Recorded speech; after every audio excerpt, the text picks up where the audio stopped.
on, guys? Welcome back to another, dare I say, once again, special episode of the Viall Files Bachelor Recap Edition. Allie, Amanda are with me.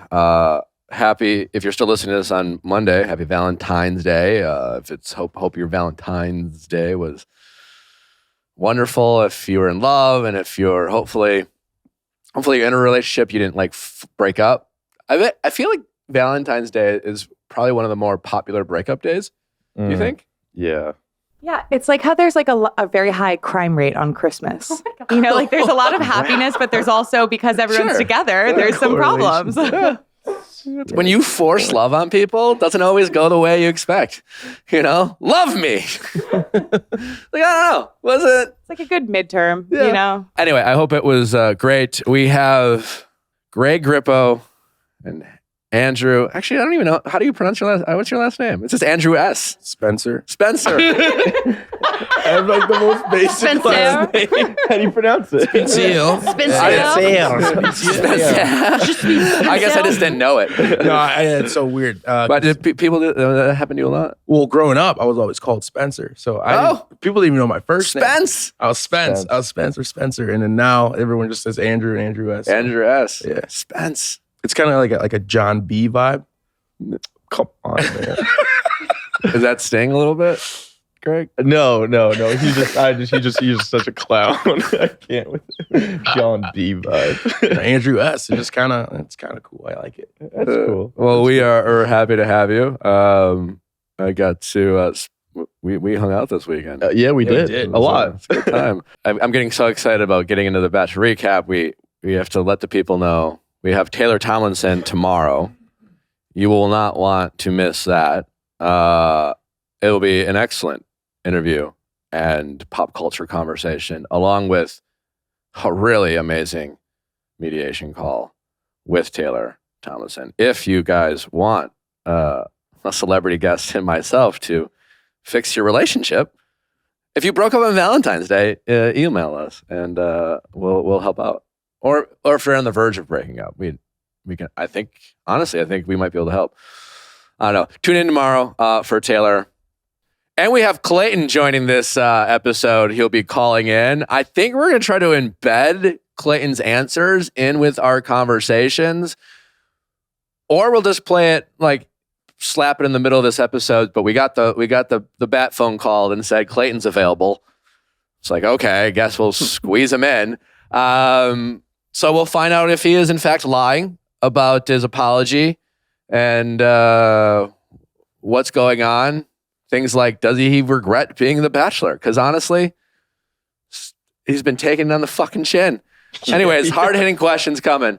And let's get to the tea. Okay, great. So there was a big party on Friday. A lot of Bachelor people. Yeah. Would anyone like to contribute details? I wasn't there, so please. There was a lot of people.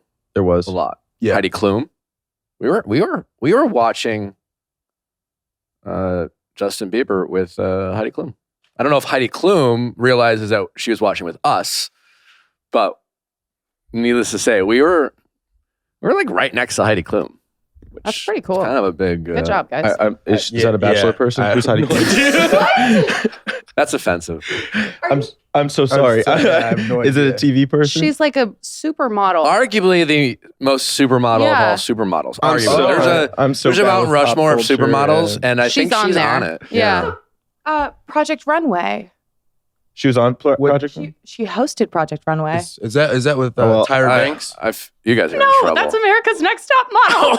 I thought it was Tyra Banks as well. That's what I was thinking about. Guys. Yeah, I've never Doesn't seen ring a bell. Sorry to this woman. Well, Heidi, I noticed you. I'm sorry, Heidi. Natalie noticed you. Victoria Fuller noticed you. These fuckers. We were just honestly floating. We didn't we were just kind of. Yeah, you're just like too busy focused. You're about the only one we mingled with. We were just like I mean, just kind of. All the football players. Yeah, we were honestly just looking at the football guys. We were just there were some. Josh Allen. Josh Allen is massive. He's a massive man. So is Miles Garrett. Sorry, Bachelor fans. Back to. Was this the infamous night in which Natalie and Corinne met? Ooh. It was. Yeah. How did that go? I think you saw the whole thing on my Instagram stories. I did. I don't think it was all that intense. When Corinne came on and did the kind of that recap I did on my Patreon, she sent Natalie some of her bracelets, and they've followed each other, I think, on Instagram. That's cool. You know, like I think it wasn't like a. She also met Andy Dorfman. That's fun. Yeah. Keeping it I met Andy's new boyfriend. real close. Yeah. It was a real. Yeah, there was a lot of. Keep it in the A family. lot of Yeah. there was a lot of. I met Blake. Oh, Points? Blake's awesome. Yeah. Yeah, we love Blake. Nice Yeah. guy. Blake also did an interview on Friday night in which he spoke about Katie. Mm. He's been on a few What'd he say? dates since Do you think the his breakup. glasses are real, or do you think they're fashion frames? Oh, I don't think those are real. don't think I think we were getting There's on no them. way those are And real. I've worn fashion frames before. I'm not, but I didn't have the guts to ask him. He looked. It's obvious that you've worn them because you call them fashion frames. Yeah. I had no idea there was a name for fake glasses. I learned that from Justin Long. Anyways, what did he say? Okay. He's been on a few dates since they broke up, but like nothing serious. He doesn't want to do a deep dive. He said, quote, I think in some weird way, my breakup hurt me in a sense where I'm finding the more that I fall, the more things I find that I know I don't want in a relationship. I think I have more understanding of exactly what I want. And I think that has made me more picky, but the right person will come along and I'll know what it is because I've failed so many times now. Yikes. Greg, I feel like you're the man to give your thoughts on Katie and Blake. Yeah, I mean, I really thought that they stood a chance. Just being in the house with him, he didn't cause any trouble, and you knew that like he was genuinely there for her. So it's a shame how it went down with them, and like how the breakup ended. But I heard a rumor that someone, like a source, accused Blake of not trying hard. Do you think he tried hard? gosh, I don't know. We didn't talk about that. But yeah, we didn't really talk about his relationship at all with her and what happened. It was just kind of mostly catching up and just, putting that in the past. But I can't see him not trying hard. He's just a passionate guy. Right. And I feel like he gave, the Bachelorette all of his, like when we were on the show, I think it's a great point. he's very passionate. I think he wore fashion frames. That's not a guy who, Exactly. who half-ass it. He was like, this can complete the look, and he went for it. Exactly. And I think that speaks to, Yeah. I have a hard time imagining he didn't put the effort in. Andrew. I think, like he Go said, ahead. I think Blake definitely was, him and Katie definitely right off the jump. You kind of saw that was going to work. You got to loosen this guy up a little. I do think, obviously coming straight out of the gates and going to Africa was probably, that's a long distance. And I think that probably had something to do with it. You think so? Oh, yeah. Yeah. I mean, have you ever did a distance relationship? They never work. No, but like all Bachelor relationship. When did he go to Africa? Was it before the finale or after the finale? Like right after the finale. So like soon as they were able Right to go like after the- public and like okay. be around each other, he was like, oh, see, I'm going to Africa. Which is like really cool. How But long was he there for? I feel like he was there for a long time. To back him up on that though, I feel like that has been his plan for a long time No, because he and did I- mention that to us in the house. No, I know, I So, agree. It wasn't No. like he brought that up out Do you of think nowhere. like- Africa hurt it more than like picnics with John? Well, she could have went with him, is what I'm saying. Like, I mean, why not go to Africa with him? And I suppose, but I also feel like that was probably a very organized trip that he was a part Very of. true. And it Yeah. might not Yeah. have been as easy for Katie to go. Absolutely. But she was packing Katie, like, lunches. gets I don't her think park I don't think ranger that she could just license. She was Yeah. packing lunches for her and John on their yeah, picnics. yeah. Okay. Jesus. Should you want me to cut the crust or should we? God. Oh, I'm sorry, guys. We go for it on this show. Yeah, no, I Holy shit. Over the weekend, Michelle and Nate walked their first carpet together. I don't know if that was on Friday or Saturday night, but she and Rihanna also got a photo together, which was just an iconic photo because both badass. of them are great. Yeah, good for them. We You- met Nate You met Nate. this weekend. Yeah. He's really great. He stayed at our spot. What was it, Friday night or last week. last week? week. Yeah, we met him and Rodney. Yeah, so we had a good time. How does Nate look in love? Like Oh, how yeah, much? absolutely. How much did he talk about Michelle? A lot. A lot. Yeah. Well, we all asked a lot of questions, so I'm sure. Like he's you, probably- couple single guys out there like cruising for women, and Nate was like, you know who's also, you know who would Michelle. Yeah. No. Well, we're not like those kind of guys. Honestly, we go out for like just the time with the guys and enjoy. You really did. I mean, memories. I can confirm that you were not. I don't remember last time I talked to a girl at a bar. Actually, You guys did not talk to a lot of ladies at this party. Where a lot of ladies. What you point at me for? I'm just saying. This guy. No, you're right. No, I mean, like I said, it's kind of just like really hard to just. But you're more of the social butterfly. Greg just kind of stands there with like this glazed look on his face, kind of like I relate. I mean, I can say that because it's my move. But Andrew, Yeah, I mean, you can talk to anyone. I can, but you just never know now. I just feel like someone's always watching, so you're just like trying to like not get caught like talking to anyone or whatever. So, Do you feel like you're are not allowed to talk to people? I mean, like to an extent, like when it How comes so? to What do you mean? when it comes to like just any kind of girl, I just feel like someone's always just like, oh, that's him talking. He's dating her, or and I feel for him because if he gets that, it's like twice as blown up. You know what I mean? So I'm like, well, I don't want to be in that realm, or like looked at as a guy who's like, using his platform just to get women. Like that's definitely not what I'm here for. And how much is your answer impacted by a desire to go on the beach this summer, or is it just like, or do you feel that pressure regardless because everyone is a paparazzi with their phones? A little bit of both, I would say. Just knowing that, this world is like so different from any other. So if you get caught in one little light, it's going to be either used against you in some way or the other. And I just And don't to be wanna clear, give so when anyone you say ammunition. get caught, it's like you're not necessarily doing anything wrong. No, not doing anything wrong, but you just don't want that.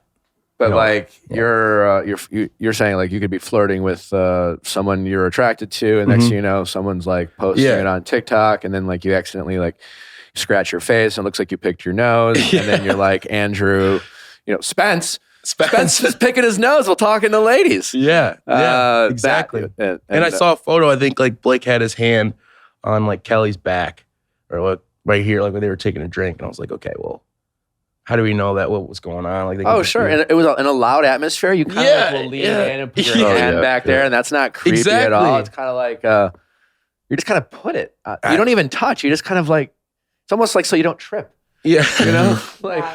Yeah, and then it just started a lot of speculation. I'm like, you know what? I don't want to be in that situation. yeah. And I'm just kind of just standing on the side, just watching. Kick off 2022 with a better checking account with no monthly fees. Chime, an award-winning app and debit card, has no overdraft fees, foreign transaction fees, monthly fees, or service fees.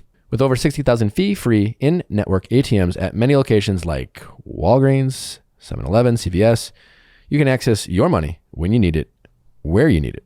You can also send money to anyone, even if they aren't on Chime, fee-free for you and no cash-out fees for them. Make your first good decision of the year and join the over 10 million people using Chime. Sign up today. Only 2 minutes and doesn't affect your credit score. Get started at chime.com/VIALL. That is chime.com/VIALL. Banking services provided by and debit card issued by the Bank Corp of Stride Bank, NA, member FDIC. Get fee-free transactions at any MoneyPass ATM in a 7-Eleven location and at any Allpoint or Visa Plus Alliance ATM. Otherwise, out-of-network ATM withdrawal fees may apply. Sometimes pay anyone.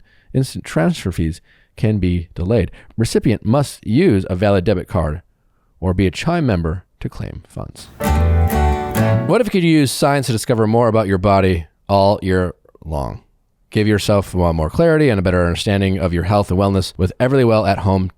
Well, you can, and you can give yourself more clarity and a better understanding of your health and wellness with Everlywell at home lab test. Whether it's STDs, whether it's testing your thyroid, they do all sorts of testing to give you better insights into your health and wellness, and they do it from the comfort of your home. Yeah, I got a food sensitivity test, and it tests for over 204 different potential sensitivities. Because there's That's a simply lot. no way I'm gonna take all of the time to like cut out and isolate every various food group. But sometimes my tummy is angry, and so I am thrilled to have answers finally and crack this case.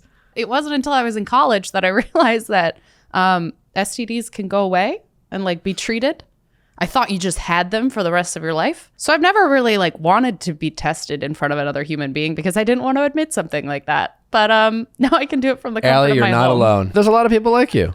Truth is, there's a lot of things you can get and take care of. So get tested. The more you know. They just send a very discreet kit to your house. You give them a sample of your blood. You send it in.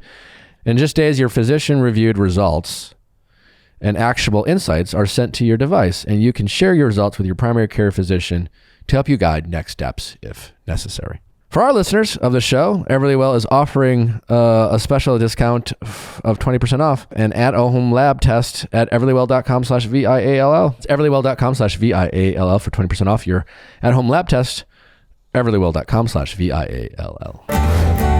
I'm going to ask you about Andrew. I'll ask Andrew about Greg. I feel like that might be more honest. Do you think let's Andrew do will that. go to paradise if asked? You know, I don't. He wouldn't just go to go.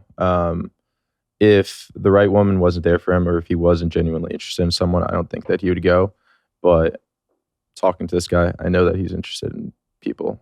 So I think that he's definitely going to go. I mean, yeah, he has his eye. He has his eye on a few of them.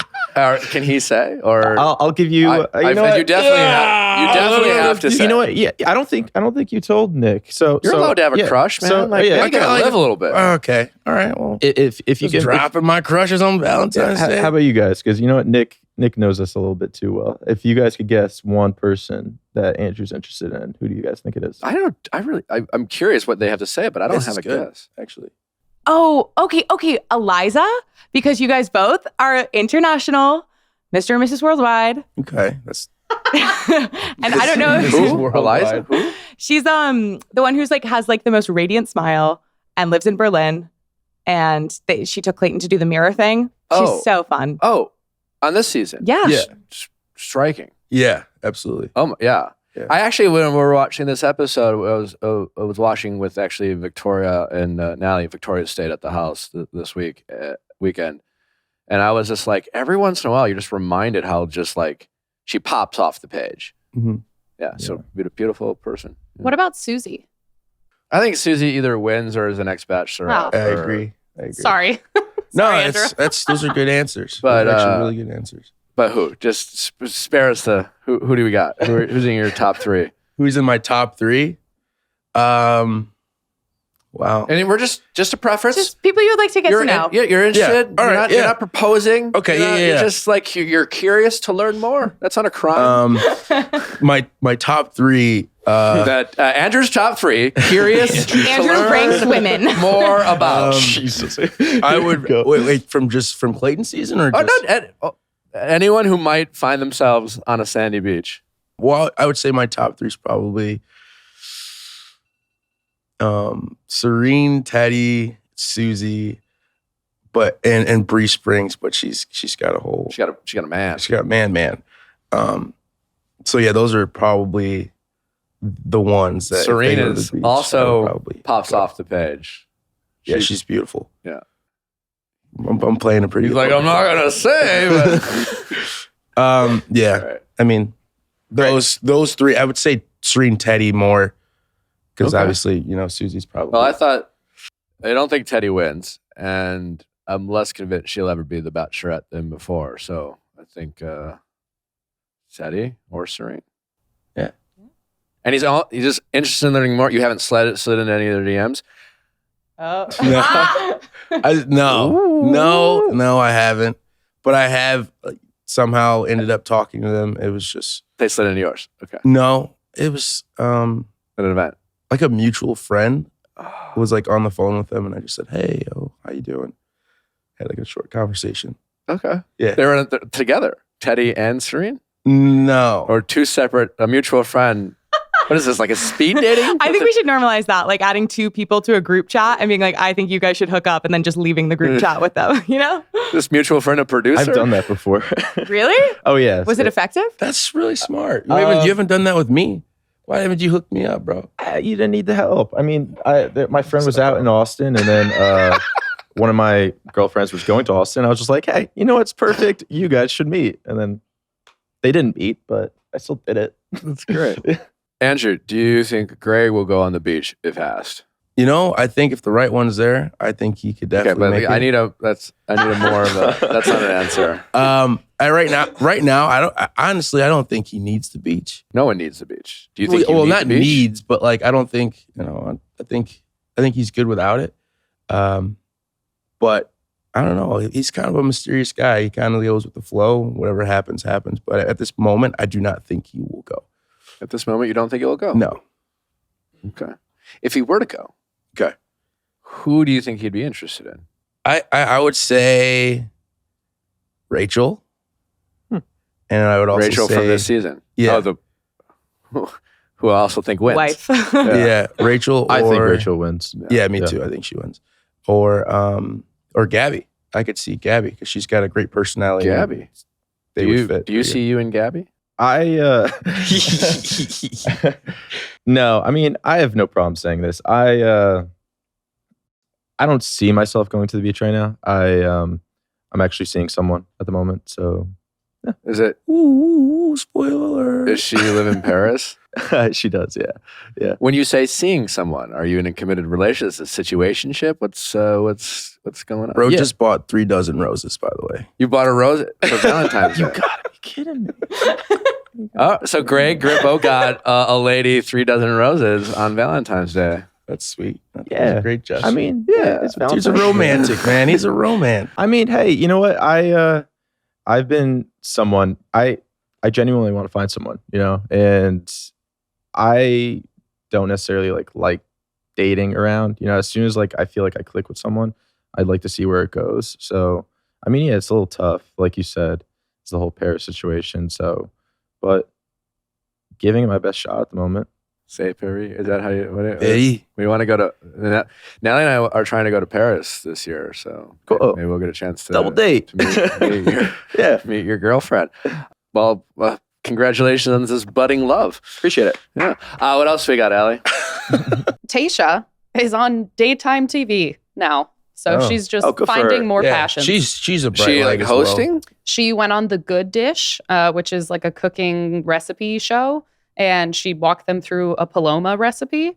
And she, of note, she was introduced as the co-host of The Bachelorette.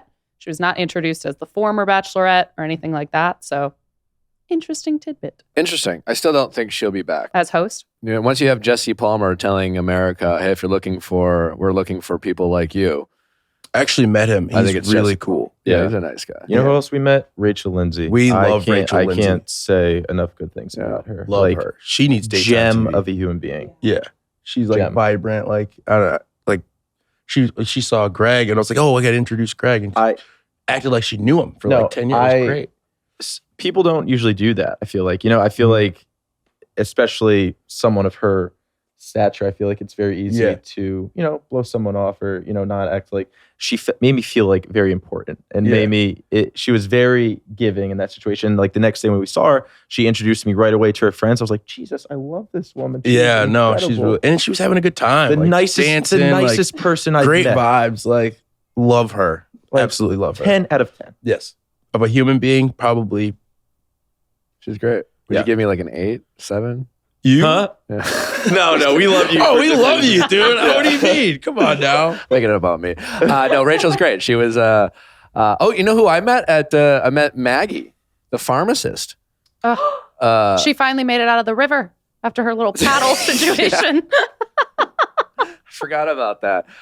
She was on Matt James' season, pharmacist. All right. So, Clayton issued the apology to Elizabeth, saying that if he'd known about what was actually going on that he couldn't see, he would have sent Shanae home right away. He, complimented her for being neurodivergent and talking about that, and he didn't know.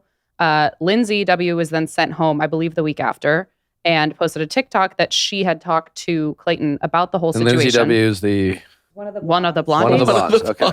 Yeah. All right, go ahead. And she had posted a TikTok saying that that actually wasn't true because she'd spoken to Clayton about the situation and had mentioned Elizabeth's ADHD or her being neurodivergent in some way. So Did she specify what she I said? can play the TikTok right now. Okay. Ready? So tonight on The Bachelor, I was sent home, but there's one thing that I wanted to address before I give my final goodbye. And that is this, Clayton's apology to Elizabeth that he posted on his Instagram stories a couple weeks ago. As you can see, he said that if he would have known what was going on, he would have sent Shanae home immediately. However, let me take you back to this night. After the Baywatch date, Clayton chose to spend our time asking me about the drama in the house and why Shanae felt so bullied in the mansion. And I explained to him, word for word, that I would never want anyone to feel bullied.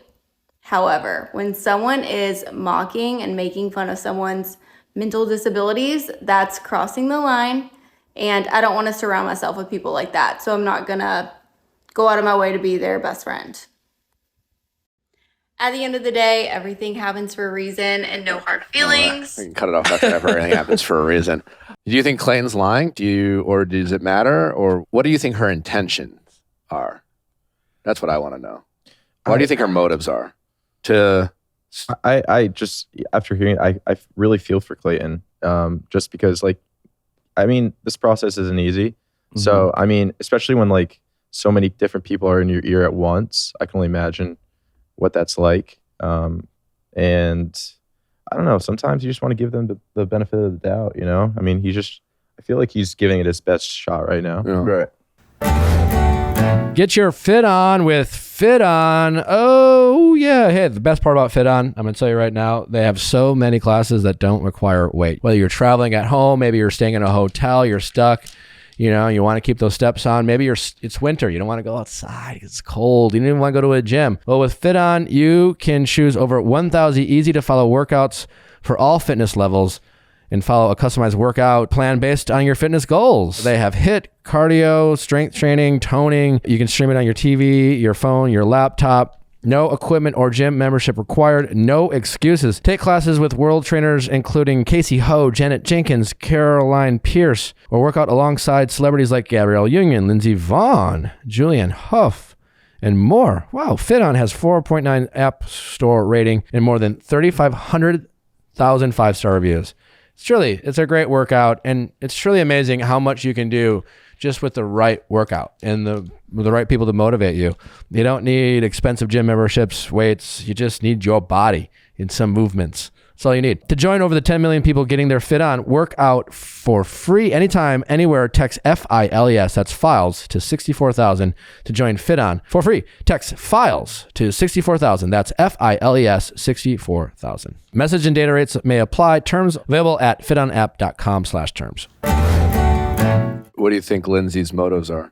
What would you say her motives are for making that TikTok? If I were to say her motives are for people to try to remember her name, do you think, Yeah, would you agree or disagree? I would agree. I just know she's probably going to get a little fine for something, or cease and desist. Like, that was that's smart. I don't know. I don't know why that I wouldn't do that, especially right out. That's probably not the smartest thing. But I feel bad because I hate that in this world now we have to apologize for everything. And I feel really bad for, him having to apologize in that. Well, that's the thing. I wish he didn't apologize. He didn't. Yeah, I don't think he apologized. Like, well, I mean, if Lindsay is telling the truth, then whatever. Also, it's not clear because she did not specify in that she said anything about ADHD or neuro. She said mental disabilities. I believe. Sure, it's vague. I mean, if I'm Clayton, I'd just be like, sorry, my attention was focused on other people. Exactly. And I'm sure Elizabeth can appreciate that.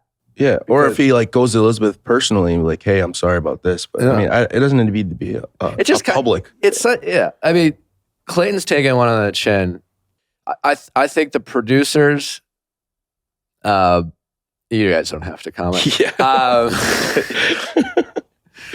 On the show, I try to I really try to give people the honest answer. When cast members, complain about producers and blame everything. I've said this last week, but once in a while, I think the producers got greedy with Clayton. I think they got a bachelor who was willing to be super easy to work with. I try to be super easy to work with, right? But there are times, it's like any relationship, right? You try to push, you have boundaries. I'm not going to cross this line. Okay, fine. They're making a TV show. Let's not pretend they're not making a TV show. And every once in a while, you're like, all right, fine, fuck it. I'll jump in the bouncy castle. Fine. Can you give me this? There's some negotiation going on. And I feel and I don't know this is just my guess, that Clayton was super easy to work with. And I think they got a little greedy. I think they didn't appreciate, and I've said this before, the audience is different. This is not Sean Lowe's audience. So when you had the Tierras or whatever, the classic villains that Shanae is, the Shanae's not the first time we've had someone like her on the show, say these kind of off-putting things and be ignorant or whatever. But the way people respond and the expectations they have of their bachelor, I think is so different. And I just think Clayton's absolutely taking it on the chin. Yeah. I don't know. Let's see what Clayton has to say.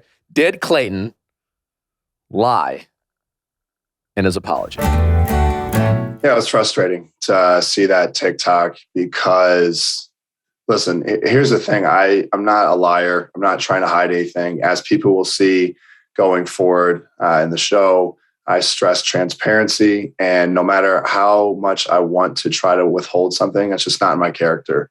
I want to always be honest because, again, I think if you're not, it'll end up coming to bite you at some point. And so, no, I was a little frustrated that I saw that TikTok. And here, to set the record straight, I'm not lying. What she said in her TikTok was that she had addressed the fact that Shanae was attacking Elizabeth's mental health. And so that is what she said in the video. And I'm not going to sit here and dispute whether or not that she made that comment because there's a possibility. I will say that there is a possibility that maybe she did say that to me. But that's very vague. And in that realm, that's exactly what Shanae was saying all the other women were doing in the house. And so at that point, we're talking a week into knowing these women, and I don't have any trust established. So I'm just trying to take things for what they are at face value. But I'm hearing, mental health being attacked over here, mental health being attacked over there. And this is where I had to figure out who exactly was the culprit. I do want to stress, though, that as I said in my post, I did not know that Shanae was mocking Elizabeth for having ADHD. I did not know that Elizabeth had ADHD until I watched the show back with everybody else. And that I stand by. And I do not recall ever having a conversation about that particular topic. But is there a chance Lindsay may have said, hey, she's attacking her for her mental health? Yeah. I mean, I listen, there was so much going on. I was building so many relationships elsewhere and focusing on so many things that maybe she did say that and it just didn't really resonate. And I didn't understand the severity of it at the time. Yeah, that seems more than fair, especially knowing the position, knowing what it's like to be in the position you were in. I mean, personally, I think Lindsay made the TikTok for attention, and I don't think she gave a shit about her friend. I don't know if you have a comment on my opinion, Clayton, but that is my opinion. I don't want to make accusations per se. I think that, again, if she feels that she said it, I don't know, maybe that's the way that she recalls it. I don't want to sit here and say for full certainty. And that's where, again, I want to be very particular with what exactly I'm talking about when I say that I did not know about her having ADHD and being attacked and mocked for that. So there's, again, I don't, maybe she just feels that, hey, I did tell him about it, but the way that it resonated with me was, okay, she's attacking her and her mental health is being harmed. But that was where Shanae was saying the same thing. And for that, it was a matter of a she said. And I had to kind of go off of what I knew and what was being told to me, which truthfully wasn't as much as what obviously people are seeing now. This is, the Shanae drama, it really was, kind of been monumental on this season so far. It's taken up a lot of time, but as you all saw from this last episode, there's a lot of strong connections being formed. There's love in the air, though. It's the feelings are there. And I think some people will go, well, where did this come from? All of that was happening. I was building all these other strong connections while this drama was going on. And I probably, maybe I didn't give it the attention that it deserved because I was so focused on finding what was best for me. And, everyone has their own stories. And some people obviously, again, were more into that drama. And that was maybe a big part of their journey.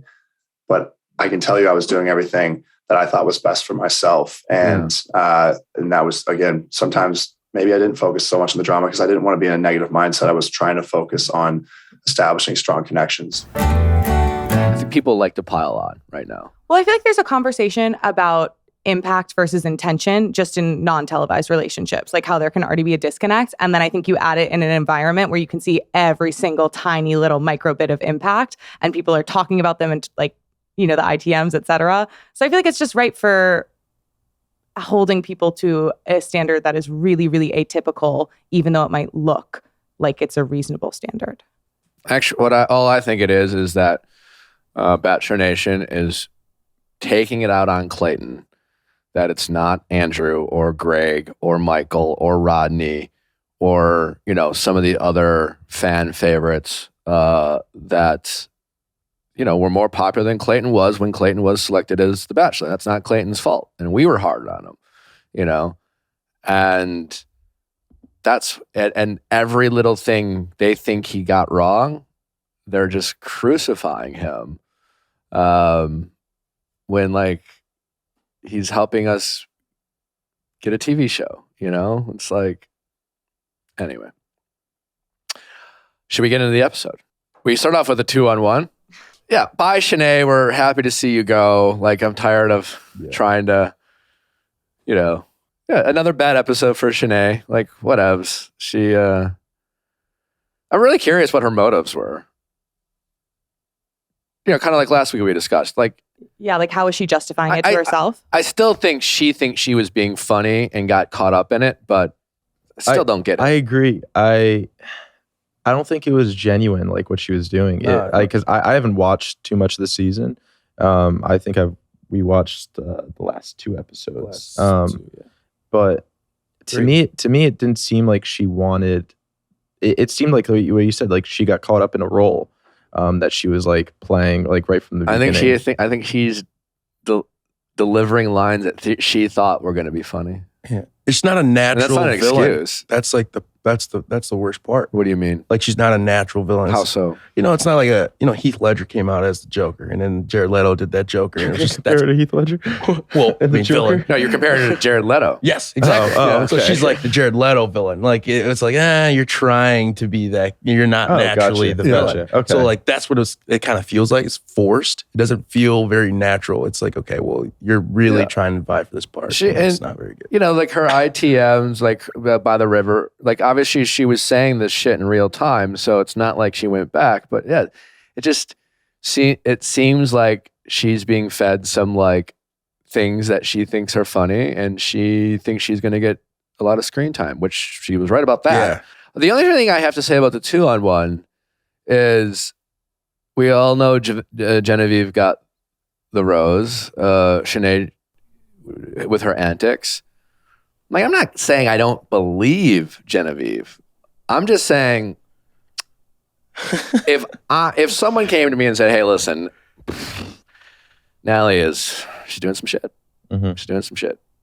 She was, I saw her out. She was grinding up on some guy. Some guy was grinding up on her. And there might even been a kiss. And I'd been like, my girlfriend would never do that. No, would never do. But fuck, I guess I got to ask. Babe. Yeah. I heard this rumor. What's up? All I'm saying is I would love it. I'd love her response not to be what Genevieve's was. You know what I'm saying? That's what we said. It was just covered a little bit at the end. Yeah. I mean, what do you mean by acting? Define Greg, you could speak to that a little bit. Yeah, like, I know. I feel like you would have even done a better job. I feel like you broke the barrier for everyone in acting now. Like that's all Maybe that's what it was. I never thought about that. Maybe Genevieve took like an acting class. That's not shocking. She lives in LA. Like she probably took an acting class. But boy, you were public enemy number one for taking an acting class. Yeah, I know. Now there's so many actors. Yeah, it's all they talk about now. It's crazy. Yeah, she looked like she was a deer in headlights. No, That's so funny because we were literally talking about that. But yeah, I wonder if should we do a segue and get Clayton's take on whether he believed yes, Genevieve. absolutely. I mean, he gave her a rose, so he had to give someone a rose. He was but probably just tired of Shanae. he was just like, I gotta go. Yeah. Just too much. He wanted the drama out of the house, I guess. Yeah. Let's see what Clayton has to say. Actually, I'm happy you asked that question because I'm looking at it. I'm thinking right away of an earlier thing that was shown already was where Shanae cried to me. Okay. And then told me, and then she's shown in interviews saying, "Oh my gosh, I pulled the tears out. I can't believe I did that. Like I really got him." Prior to this whole show, I did not think. I mean, maybe I'm a sucker for strong emotions, but when I associate crying with an extreme, feeling of pain, suffering, whatever it might be, and I think that's because growing up, I hardly ever cried. My dad, I've only cried like twice since. You're probably like, who would fake cry? I just didn't think you could. I didn't think it was even possible to pull tears out of your on cue. Yeah. And when you see that back with Sarah yesterday, it's like she was bawling, and because of that, it all of a sudden validated, her feelings and what she was telling me. As I have now seen, looking, Shanae did the same thing to me, and then it comes out. I find out that hey, those weren't true feelings. She was able to pull the crocodile tears, and that was a huge thing that I learned going forward. Now I realize that people can be that manipulative and can pull out any emotion on cue whenever they want. That's pretty scary. I think that's honestly, I don't like to be around those kind of people because to me, it's very scary when you can just pull out whatever emotion you want on cue and fake it. Yeah. We agree. Genevieve, I thought might have been fake crying too. I quite like Genevieve, but when you gave her when you questioned her about the actor stuff, it sounds like you caught her off guard, but I made a joke that if I heard a rumor about my girlfriend and questioned her about it, I would not want the response from my girlfriend that Genevieve gave you, because she looked guilty. Was giving Genevieve the 2-in-1 rose more about not giving it to Shanae than it was about giving it to Genevieve, or was there something that we missed? Because Genevieve in that moment looked awfully guilty by her inability to answer the question so quickly. Yeah, I will say the way I interpreted it was she told me she was kind of taken aback by it, was wondering where that accusation came from. And I guess if you have someone say, "Hey, are you an actress?" She's like, "Well, what's the backstory to that? Where did this come from? Where do we start?" And I did ask it in a way where there wasn't, "Hey, here's what I've heard, boom, boom, boom, boom. So here's all these accusations.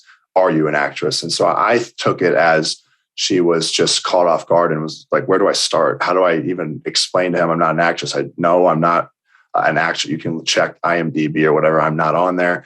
I don't know. I think she was just kind of caught off guard by it all. But for me, no, I just knew in that moment that I felt there was still, there was with Genevieve. I'm like, okay, I have a connection still with her. And, I feel confident enough in giving her this rose to move forward. And I just didn't feel that way with Shanae anymore.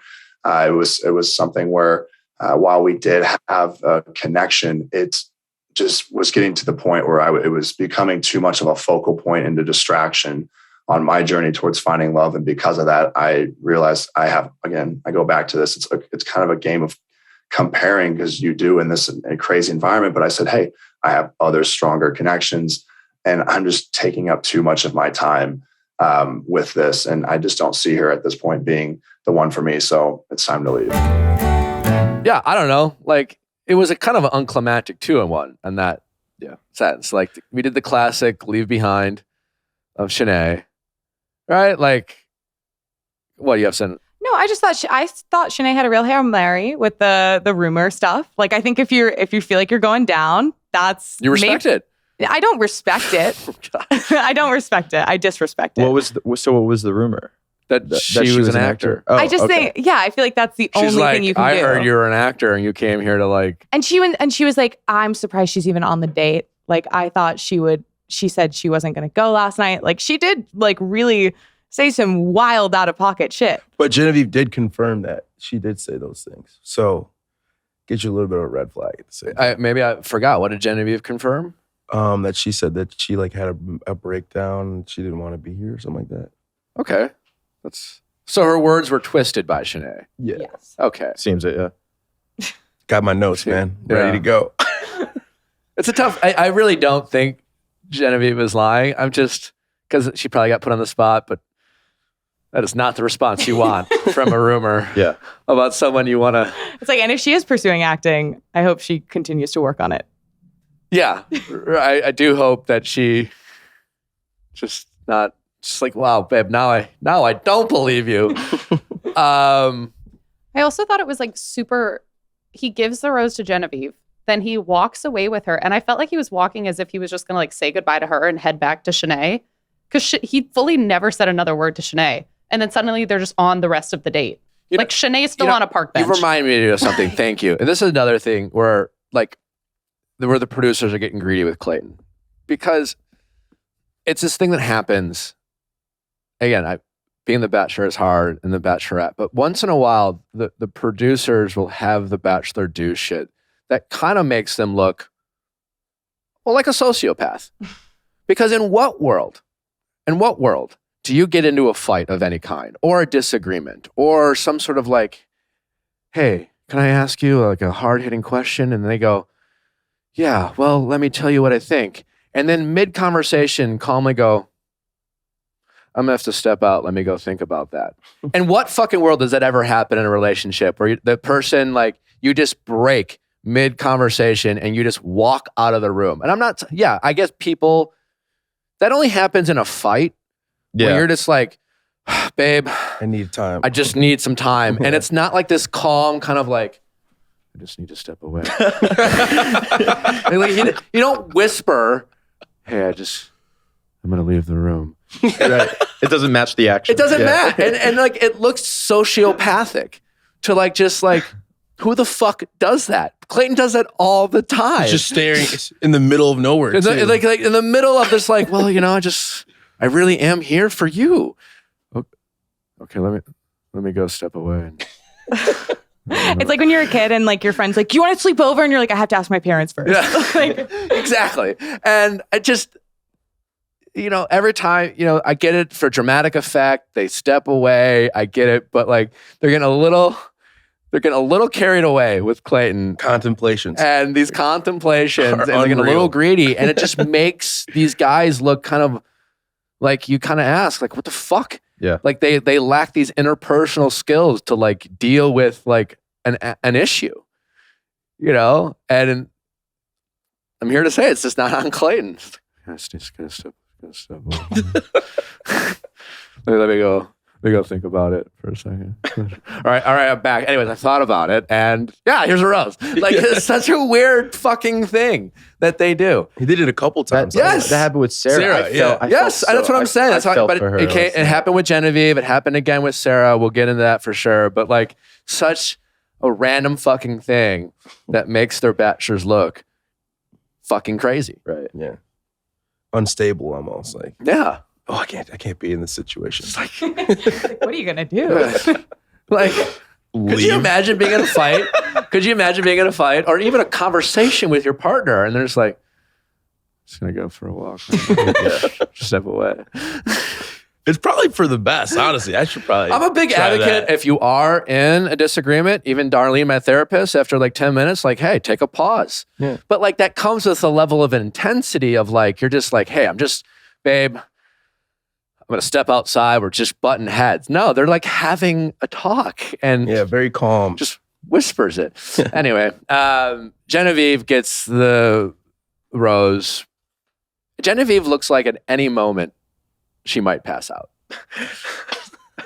You watch her walk in a room, she's just like holding on to people. It's just like, like at any moment, like if you spooked Genevieve, I think she'd collapse.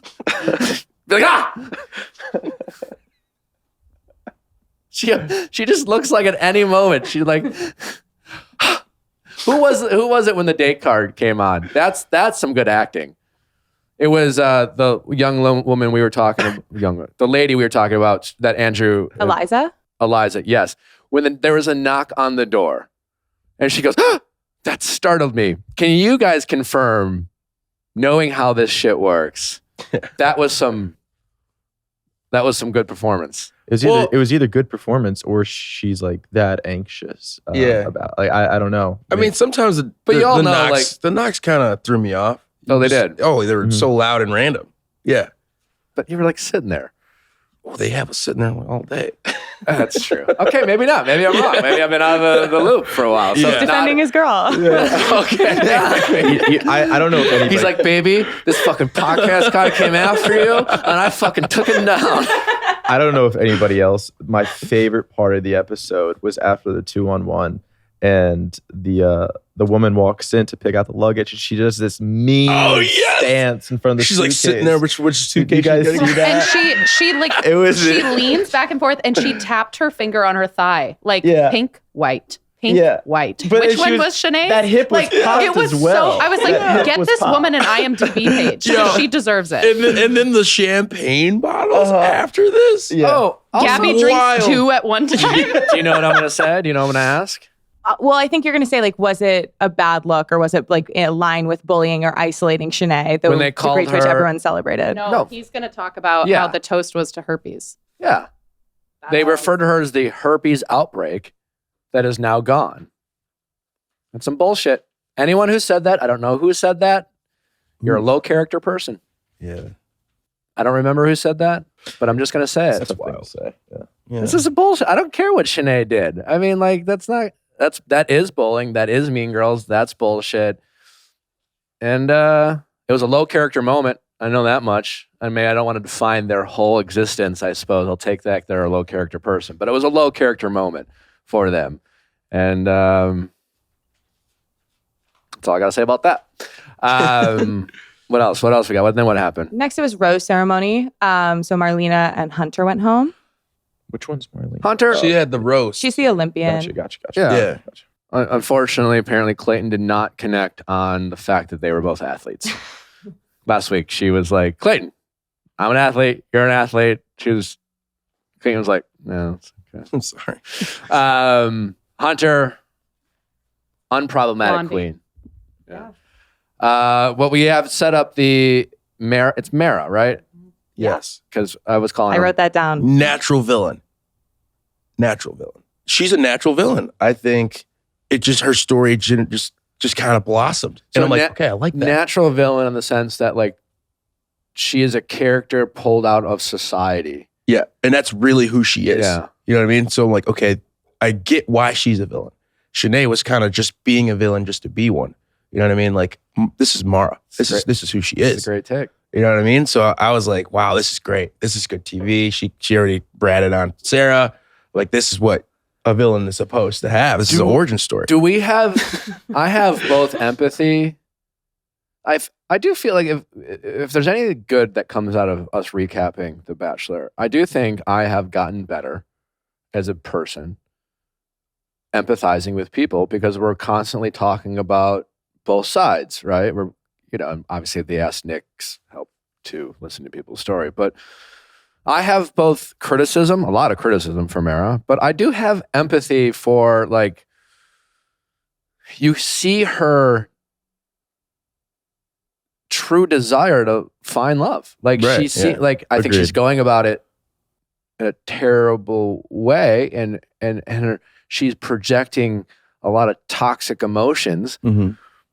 But her desire, I feel for her, because it feels like if she could just, like, maybe come on an Ask Nick, I don't know, but let's just chill out, just settle in to who she is and stop trying to squeeze the life out of anyone she's ever dated.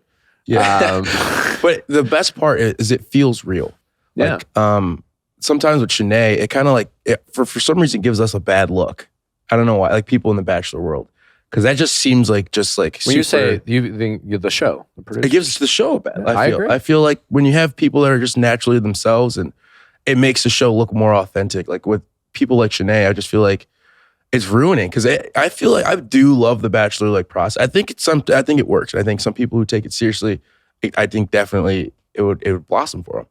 But when people like Shanae go on there and just completely just do stuff out of left field, it's just like, all right, is this just all just a joke?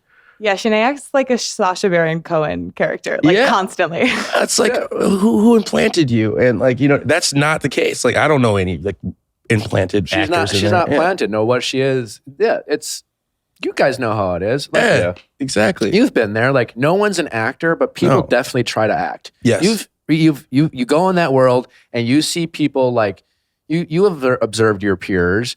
Like, listen to producers and do what they think the producers want, and not even what the producers are telling them to do, but what they go in and out of character. Like, talk about like, for every person who's like narked on someone who's like, I don't know, they're a different person with you, and when they're not with you, there are people on Bachelor, and you guys agree or disagree, but in my opinion, there are cast people who are different around producers than they are with their peers, and they turn into the whole like right reasons and all that bullshit. And they're like, oh, absolutely. And then all of a sudden they're just like, fuck you, that shit happens all the time. And it's always the righteous motherfuckers who are, and so, anyway. And so, I think I agree with you. She's a real villain in the fact that you are getting her real authentic feelings. That's what we want to see. And I think it's good. I like this little Sarah Mara vibe. It's especially how Sarah came back. It's a fresh start. It's something new at least. Tired of fucking ADHD and Shanae and shrimp. My attention for that was not good. I couldn't like pay. I was like over it. My attention really for the ADHD drama has passed. I no longer have attention for it. Right. I hate to do this right now. I have to pee so bad. Can I pee? Yeah. Thank you so much. We'll just listen to more of the Clayton interview while you pee. Clayton, how you doing, buddy? Oh, Nick, man, I'm doing okay. Obviously, you can hear I'm a little rough today, but mentally, I feel that I have mental clarity. It's just my voice did not want to join the party today, so we'll do our best. Super Bowl cheering for football. Honestly, it wasn't even from the Super Bowl. It was from Brandon came into town. That man is quite the partier. And but I will say I actually put him out of commission yesterday. He had to call it quits. He's going to kill me for saying that, but he had to call it quits yesterday, and I had to take him home so we could go nap on the couch. So it's a productive weekend, but it was pretty eventful. We love Brandon here. We had a chance to talk with him. It was a lot of fun. How are you doing, Clayton? Oh, the world's Bachelor Nation's been hard on you. Yeah, I think I went through a wave of emotions from the really the initial, before the airing of the show, and things were kind of quiet to the initial first episode where things got really hectic. And then I was hearing everything under the sun, and everybody told me to not read or listen to anything that's being said online. And I love to be stubborn. I decided to choose to not listen to any of that advice. But I will say with that, partly I felt that the more I read, I would become numb to it all. And honestly, I think that's kind of what's happened this last week or two. I will compound on top of that the fact that I've also spoken to former Bachelor, Bachelorettes, had these conversations as of recently that have really kind of helped me understand that this is par for the course in a way. I don't know if necessarily I'm facing any more backlash than other previous Bachelor, Bachelorettes, maybe so, but it sounds like at the end of it all, there may be the light that I'm looking for, but regardless whether or not, I think what's more important is if it's one thing to be liked, it's another thing for me to be happy at the end of it all. And that's kind of where my focus has shifted. Okay. Well, that's good to hear. That sounds there's a twinkle of some optimism for what's to come. Nice little tease there, Clayton. Are there moments, like you mentioned, like obviously you had some big moments with Susie today, or on this last episode, you had a big moment, another nice moment with Rachel. I think most people think are your two front runners. Were there other moments that didn't make the cutting room floor that you kind of wish the audience could see? And if so, like, could you shed some light on, any more kind of like just even like cute, fun moments that you had with either Rachel or Susie or any other the women that you're making connections with, where you're like, oh, that would have been kind of cool to have the audience see, but we were too focused on Shanae? Yeah. I mean, you said it best. These episodes are 2 hours long, but I think we film 16 hours a day.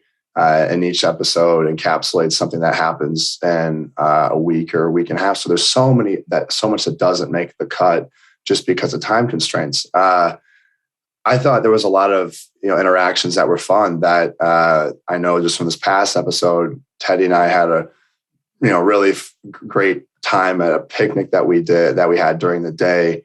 And again, it's just like there's so much of this little banter that we had, and we're having a lot of great laughs. And I can't remember specifics about all of these conversations, but there was a lot of also things going on with the women, the bonds that they had as well. But here's the thing. I think people do watch the show for the drama. I mean, there must be a reason why it's so highlighted, because it attracts viewers. And so I understand the show has to play to that. And I think they are. And they have all the metrics, they know what attracts the viewers. And so if it didn't attract the viewers, they would not highlight that. So I'm not going to question what they're showing, because they know way, way, way more than I do. I just live the experience, and then they decide what they want to show. Yeah, that's fair. There was a lot, I think, to put the Elizabeth story to bed. I'd love to hear from you why you sent Elizabeth home, because I think the perception in Bachelor Nation is, had Shanae not ruined her time and cannibalized it with the drama, that Elizabeth wouldn't have been able to, show you who she really was. Is there any truth to that, or were you just not? What's the reason you sent Elizabeth home, like from your perspective? Yeah, it's a great question. And here's the thing. So many incredible women that showed up night one. But again, just because you're incredible, whatever it is, everybody is trying to figure out whether or not there's a connection. And sometimes you can pick up on that very quickly. And I do want to highlight the fact that there were a couple women night one that weren't into me, that just up and left. I think that's also, it happens both ways, where some of these women go, I'm not really feeling him. And they can make that off of a first impression. That does happen in the real world. That does happen on the show. With Elizabeth, we just didn't have a connection. We talked initially. I thought she was a nice woman. I thought there was a lot going for her, but I just didn't feel a spark. I didn't feel that connection. And honestly, just with the rest of the connections that I had, or at least the early initial interest, it was much stronger with other women. So when it came time to, Elizabeth and Shanae, when they started having that drama, it wasn't a matter of picking one over the other because, I think she's more right than the other, than the other person is. It kind of came down to a little bit of that of, okay, I kind of feel that I'm siding right now with one side, but also I do feel a stronger initial connection with this person. Therefore, I'm just going to go ahead and part ways with the other one, hoping that this will be maybe it'll end that drama. Now, as we see now, that was not the case, but that was my thought. And I sometimes I think in life we tend to agree with people that we have better connections with. That's just how it goes. You have that gut feeling of, okay, I really trust this person, or I have a better attraction to them. So I'm going to probably end up taking their side. And that is a fault to my own. But in that moment, I felt that I can part ways with Elizabeth because there are so many other women here that I'm more interested in. It was as simple as that. Yeah. So I want a clarification. It wasn't so much like when you say taking sides that you were picking, were you picking Shanae over Elizabeth, or you were more picking all the other? I mean, there were like 15 women left when you sent Elizabeth home. It just comes down to you simply didn't have a connection with Elizabeth. Yeah, I mean, as we have, again, at first, there's so many women, there's really so little time. And so you have to go off of, okay, how do I feel with having one or two prior conversations? I mean, night one, you have with some of these women, one conversation. I didn't have a conversation with actually some of the women outside of just the limo entrances. So some of them had none. Because again, it's just, there's so much going on. And if we all have a 30-minute conversation, then we'll be there until 2 days later. So I would go off of, okay, how many conversations I had. And I believe, if I remember correctly, when I talked, sat down with Elizabeth and Shanae finally to, with me there as well, I might have had maybe, 3 conversations with them total, 3 or 4. It wasn't a ton to go off of. So I really did hold that interaction. I put a lot of weight into it. And with them both sitting down in front of each other, I was just sitting there quiet. And I know everyone's like, man, the dude's spaced out. He is completely just does not want to be there. I wasn't a fan of all of the drama, but at the same time, I was just kind of locked in and listening to the words, listening to the tone, watching body language, just trying to pick up on everything I could to say, okay, who seems to be at fault here? And honestly, listen, as I watch this back again, I now have a different take on maybe who is the culprit. But in that conversation, I felt that Elizabeth came across a little bit condescending, and she was cutting off Shanae. And that's all it came down to, is in that conversation, Shanae was actually quiet and listening the entire time that Elizabeth was talking, but it wasn't reciprocated. And so I made a decision off of really that conversation, because I felt, again, I was like, I don't really have a strong connection with Elizabeth, no fault to her own. There's no spark there. And so with that, coupled with the conversation, I just felt like, okay, hey, there's nothing more here. And it's better to part ways. That makes sense. All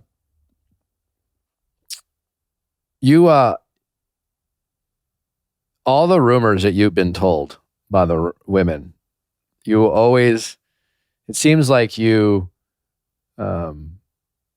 hear, like, it seems like it's like your strength is being used against you as a weakness, in the sense of a strength. It seems like you're like a really present guy and you want to like listen to everyone and hear them out. And if what they want to say is talking shit about another peer, then you have that personal aspect of like, oh shit, they're talking shit about someone I like. Do you ever regret any of the times that you took the rumor that you heard and then asked the person that rumor was about, as opposed to just saying, you know what, that sounds like nonsense? Did you feel like confronting the accusation to the person who was being accused ever affected your relationships negatively, or did you like that? Or, you know what I'm saying? Because like sometimes it can like overtake the conversation. Like I think obviously that we saw the date with Sarah last night, and that was pretty much, at least what we saw, the meat of the whole date was you being like, hey, I hear you don't want to be here, or I hear like you're not ready for marriage. Like, looking back, do you wish you would have done that differently? When it comes to that, I would say no, because for me, I've always felt that the second I hear about conflict, I hope that there's a quick resolution. I think it's always better to address something right away as opposed to potentially ignoring it or addressing it at a later date, because you give it time to either come back around. I don't think things like that drop off. And with Sarah, what it came down to was that in that moment, we're talking, a week or two before hometown. So that conversation for me was okay, this accusation is being brought up. It could be false.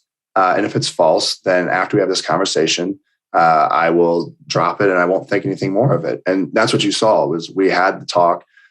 She relayed to me how she felt, got very emotional. And in that moment, I felt, okay, listen, she is genuine. She really is hurt by these accusations. And I'm really sorry that I did this tonight. We had a good day, but I also cannot be afraid to have these conversations, because again, we're talking about a week later from now, I might be meeting your parents and your family. And I cannot have that doubt in the back of my mind that you potentially are here just to have a good time, because let's be honest. Does everybody come on the show looking for love, looking to win my heart over? No. I mean, we all know this. Nobody is naive to it. There are some people that come here and they have the right mindset. And there are others that are like, hey, I see a lot of opportunities that can come from this.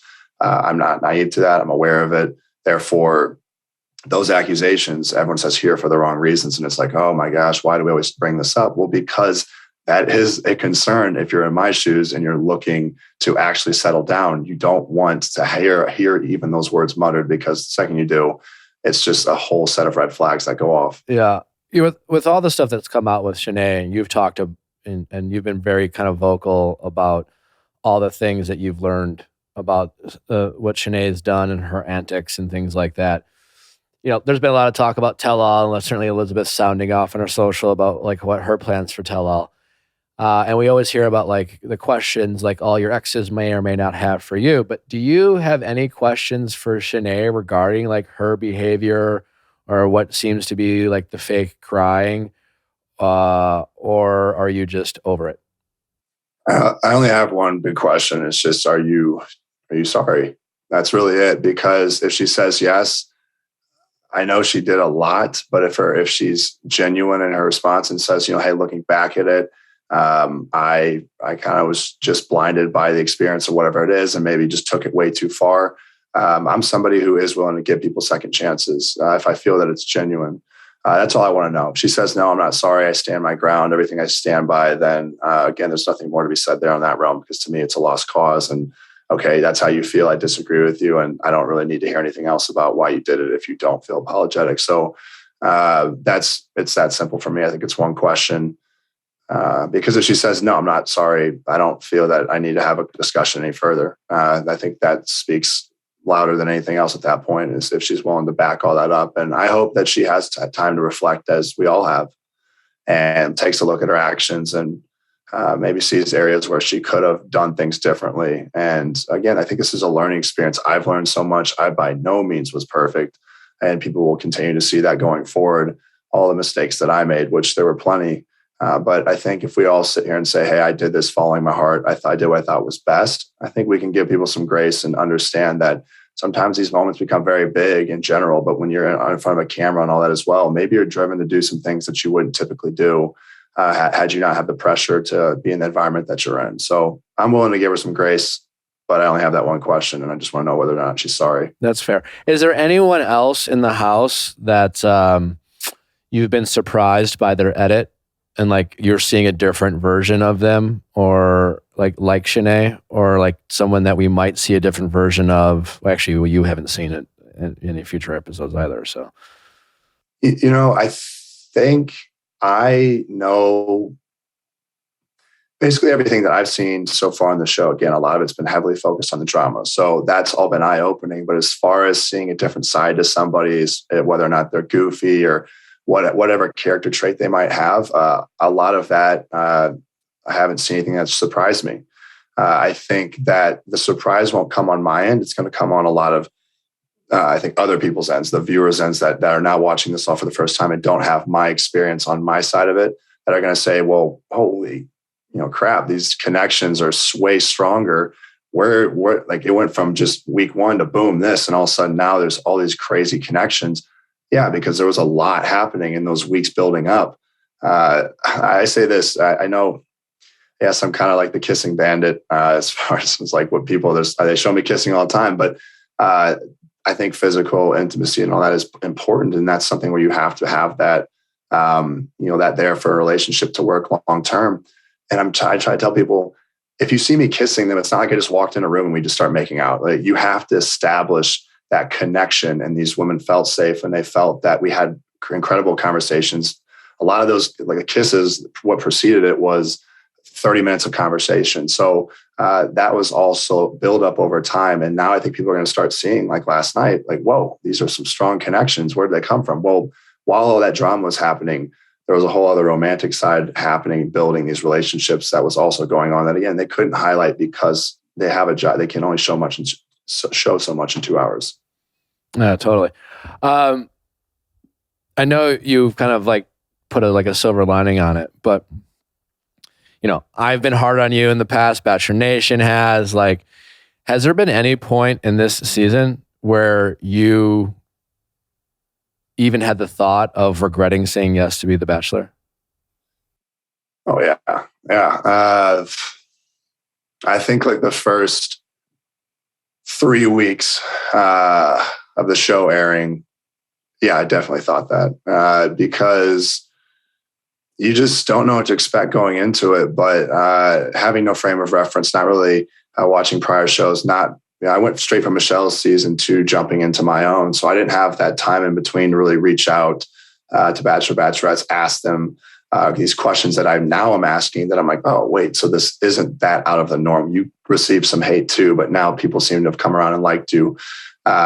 Just having that reassurance, I didn't get that. So the first 3 weeks, I thought, this is going to be great. Everyone's going to come around and start seeing my personality. And people weren't.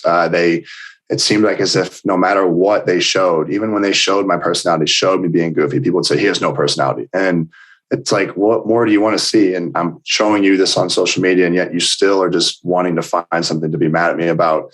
That just to me felt like it became this hopeless battle of you can't, you're not going to make anybody happy. And to me, I just wasn't ready, I guess, for the magnitude of the criticism that I was going to face. But yeah, then after the more I spoke with people, I realized that this is kind of just how it is. And now I have truly become numb to it in the last week or two. The negativity in my inbox is the same thing I've seen for the last 4 or 5 weeks. And it just doesn't have the same bite anymore. It doesn't matter at this point to me because I'm happy with people that I have in my life. And that's ultimately what's pushing me forward. Well, that's good to hear. I hope for you that you don't have to continue to be numb, and that hopefully people stop fucking DMing Clayton nasty shit. Chill out. Hey, if they want to get their anger out again, I think we all know this. If you're projecting your own anger on somebody you don't even know, that's more so something that's an internal issue on your own end. So if they feel that just them yelling at me is going to help them get out that anger and make them feel a little better, then so be it. I don't understand it, but for some people, that's the way. It's kind of like venting. And I guess that's what they want to do, is they want to vent to me and tell me how terrible I am. But it is what it is. They can be in my DMs. It's fine. I'll just continue to ignore them. All right. Question as regards to the end of the season, which obviously we know you can't shed a light, but I want to ask it in a way that can, there's obviously the reveal that you talk about being intimate with at least 2 different women. I've heard personally that the ending from producers is an all-timer. I don't know what that means. I just hear it's an all-timer. And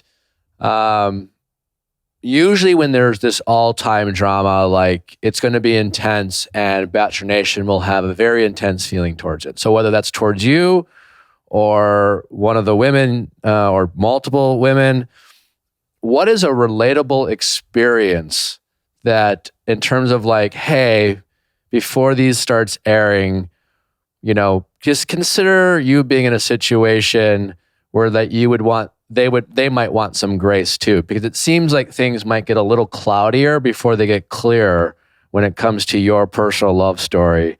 And does that make sense? Like, are you able to like shed some light on that, and how, like, what should we prepare ourselves for without, giving anything away? Yeah, well, the biggest thing that if I had to give people advice or just ask of individuals is to be patient. Judge based off of the outcome, not so much the process. I mean, I think people will judge regardless, and I'm not saying you can't judge, but see it all the way through, because, then it may make sense. It might not make sense in the moments. And people will say, well, why is he doing this? I already know. I mean, I've already seen that. Let's just take, for instance, the trailers they've shown where I say I was physically intimate with both of you. And everyone goes, why would he say that in that environment? It makes no sense. And it's like, yeah, because you don't have the context. Yeah. And if you have the context, I'm not saying everyone's going to agree with me, but maybe half of that camp now says, okay, I see why he did it. And that is what I kind of hope people will do, is just reserve their judgment until they see it all the way through. And then at that point, when you have the full story, then you can make a judgment on me, and you can either like me or dislike me. But so often, I think nowadays with social media, with everything that we have going on, everything is so instantaneous. And a lot of times people make judgments before all the facts are out. And then next thing you know, all the facts come out and they got their foot in their mouth. So that's where I just think for me, I hope that people will, again, just give it time, let it play out. And then let's talk. Let's have that discussion. After you see it all the way through, you can sit here and bring me back in on another podcast and say, Clayton, you're an idiot because you did this and this. But at least now we have all seen it, and now we can have that discussion. Because I won't sit here and say that I'm not going to defend all my actions to the grave. I learned a lot, and I think there were things I wish I did differently. But in that moment, it's what I thought was best. Is there a specific thing and anything that's not including Shanae? Is there something, because we get there's regret there and we get all that, we've covered the Shanae, but is there any other specific thing that you are able to share, something you might have done differently? I don't know if necessarily, I can't say a ton on this, but again, it's apparent. I'll just say this. It was apparent. I mean, I've said it in multiple, in the trailers, I expressed being in love with multiple women. And I would just say for me, that was one of the worst things that I could have done, is fallen for multiple people. I just wasn't ready for it. And I don't know, some people maybe can handle that. And I would love to be able to talk to people that have went through that. I mean, I don't think many people fall in love with multiple people at the same time. I think this is the only atmosphere where it's acceptable, given the circumstances, but that was dangerous for me. And I would love to elaborate on that further at a later point. But for what it is now, that's just something that, I realized for me personally was not a good thing to do. Are you more nervous for Women Tell All or AFR? So I wouldn't use the word nervous per se, because I'm more so just, well, put it this way. Obviously, AFR, the connections that I had were stronger than what I will have with the women that are at Women Tell All. And so because of that, I know there's going to be more pain associated with the AFR. And for that, that's the one that, I'm saddened to have to go and have those conversations, although I think that they are worth having. But I know it's going to be a lot more emotionally challenging for me to go to the AFR. Now, well, on a lighter note, and just for fun, indulge us. Tell me 3 things that you like and 1 thing that you dislike about Rachel and Susie. We're just assuming you pick one of those 2. Well, I was going to say, I'm sitting here like, well, you got we decided that I think they're your front runners. I thought it was Rachel last week. Your reaction to Susie sneaking out, like having been in your shoes, being as tired as I know how you can be, like your reaction to Susie could have been very different. Let's say if it was Mara, you know what I'm saying? Like so for me, I was like, oh fuck, Susie. I was convinced it was Rachel last week, and now I'm not so sure. But I've convinced, at least now, that it's one of those 2. And so I just want to hear you talk about them, if I can try to peel back. Yeah. So 3 things that I like about each of them. Well, let's see. With Rachel, I think what you've seen so far is she's very intentional with every interaction she has. She's very much, I mean, if you look at it, the interactions, I don't know if people pick up on it, but I picked up on it. Every time she was with me, it's like she was closing down that physical distance. And I could tell it's like she wanted to be as close as possible. And I felt that, and it made me happy to, just to feel that I was wanted, and that she was putting forth the effort and all these, in an area like that where I think she did such a great job at, where other people just weren't. She was in a different realm when it came to that. She also, she's fully committed from really early on. I think, again, it was something where I was so shocked because she told me she was falling hard, and I think she did not hold back from the start, where again other people were more hesitant to open up. I know when I was on her side of things, I did not open up until it was too late, and I think she just came in saying, hey, I'm going to give it a shot, and I'm willing to see where this goes. And I respected that out of her as well. And a third thing being, she's pretty funny. She's got a great sense of humor. She's just sweet. She's, driven as well. I think her job is, what she does is incredible. She chases after a dream and being a pioneer really in that that line of work where there aren't many female pilots. She's going against the norm, and she knows what she wants to do in life, and I respect that. What about Susie? Tell us about Susie. Am I still doing 3 things? Sure, man. Whatever. You can just Okay. gush. You're a good interview, man. Like, so you're very generous with your answers. Thank you. With Susie, I think what stood out to me was that a lot of the women were very much kind of pulled to her. And I think when you start seeing people being attracted to individuals, you start to pick up on that and realize that everyone kind of wants to surround themselves with that person. So that someone that happened, I saw that happen with Rodney on Michelle's season. Everybody was just attracted to him. Like, everyone wanted to be around him because he was so funny.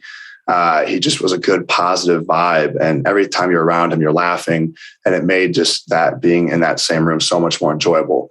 I kind of felt like that was how it was with Susie. She seemed to kind of have that similar pull. Everyone was really just always wanting to be around her. And so that really piqued a lot of my curiosity with her. And I like that. It's not that I need to ever be with somebody that's liked by everybody, but I think it's a good indicator of if you walk into a room and you see a circle around one person, they're either just telling a really crazy story that people just want to listen to one time, or they're the life of the party. They're somebody that people want to be around and associate themselves with. So I saw that with her early on, and it piqued my interest. I think she also, as everyone saw in the last episode, she said she was a little guarded, but she, she was very honest. She's open. And that's something that I asked a lot of the women to be able to give to me. And I would hope to be able to do the same to them. And I think that while, she did struggle, she told me, hey, this is something that I put up walls, but I want to let you know that so that there's no surprises why I may be holding off. But she, as people saw yesterday, she, told me her feelings, and I reacted the way I did because I was shocked. I was not really sure where she stood, because I kind of, without her telling me prior that she had the walls up, I could just feel it. So it was really exciting to finally know where we stood, and whether or not, again, I didn't know. At the same time, I thought, hey, maybe she's going to friend zone me. I don't know. Like, when I first saw her, and I said that again, so I made the comment, I said, oh, you're smiling. This must be good, because I was the first thing I was waiting on was when I saw her, or whoever it was going to be. I'm like, okay, what's their face? Are they going to be smiling? Is it going to be straight? Like, I had no idea when it said meet at the clock tower, whether that was a good or bad thing. To find that out, it was obviously, I saw she was willing to really fully dive in. She just maybe took a little bit longer than others did to do so. Was that 2, I think? I think 5, man. Okay. I give long answers. Yeah, you tell me 3. You should probably just tell me 1, because I'm going to give you, long talker. Good. Clayton, thank you very much for your time, man. Okay, I just got to say, we were stuck in Albuquerque.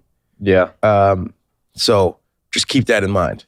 Croatia sounds fucking awesome. Croatia. Oh my God. We were in You guys were Albuquerque. You guys, and I went there. Yeah. Oh yeah. So I saw it. You guys, in the history of the show, probably had that was not cool. Oh, and everyone wonders why there was so much drama.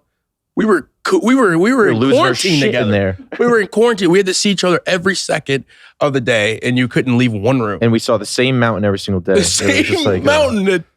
It was bad. Clearly didn't And the move, food was not great. Food wasn't great. That food was atrocious. Yeah. I mean, so we're all losing our minds. So that's it makes perfect sense why our season was so dramatic. It wasn't like authentic like New Mexican food. No, it was like it was like a cafeteria. It was cafeteria style. It was bad cafeteria food. It's like, yeah.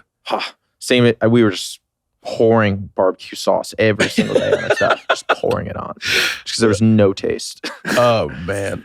Anyway, so Croatia, most fucking romantic. Teddy gets a 1-on-1.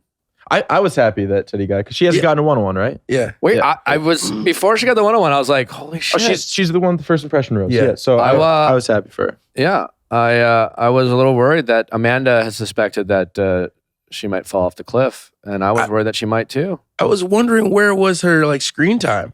Like she the last 3 weeks of just. I think haven't seen her. I think she kind of clammed up a little bit, maybe. I don't know. Or maybe Clayton. I mean, clearly he's into Rachel and Susie. Yeah. It's like a. I still think fair. Rachel wins, but Susie had a really strong showing. I think it's interesting between them two. I mean, I see him and Rachel, and I'm just like these two. Well, we'll get to why I think Yeah. the Susie was so impactful, but let's focus on the Teddy right now. I mean, it still was a bit. It didn't. I guess the Teddy and Clayton date didn't have the same vibes as the Rachel and Susie moments. I feel like it just feels like he's already picked. Yeah, You know what I mean? and it's not Teddy. It's not even Teddy's fault though. I thought Teddy was great in how she just made it feel like a normal date, like they would actually go on. Like she gives me like the very authentic, like actually this is what it's gonna like be like vibes. And I just feel like and we really appreciated her fit. She had a great fit on that like leather jacket off the shoulders. We were like, look at this girl. I'm like, look at her. Uh-huh. And then Clayton's out there with a quarter zip on. Oh, all right. It's not his fault. Oh no, we know that. Oh. Yeah. I mean, it's kind of his fault. I think there's an outfit.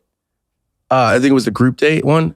And I love Clayton. I think he's a great guy. The outfit he has on the group date, where it's like a blue blazer and like a zip up and in jeans, that has to be the worst outfit of Bachelor history.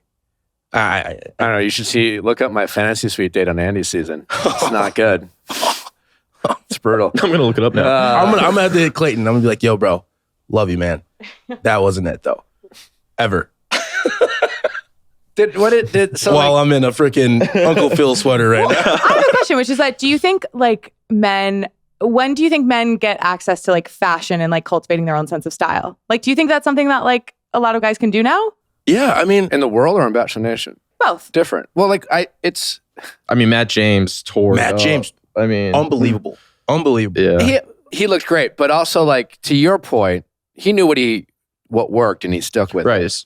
You don't like The Bachelor is not the place to like Try new things. take risks. But Andrew, I feel like you whipped out some fits. Yeah, I tried. You know, I mean, I lived in Europe for a little bit, and that's when my fashion got a little bit better. I used to be just like a athletic leisure, like sweatpants and sweatshirt.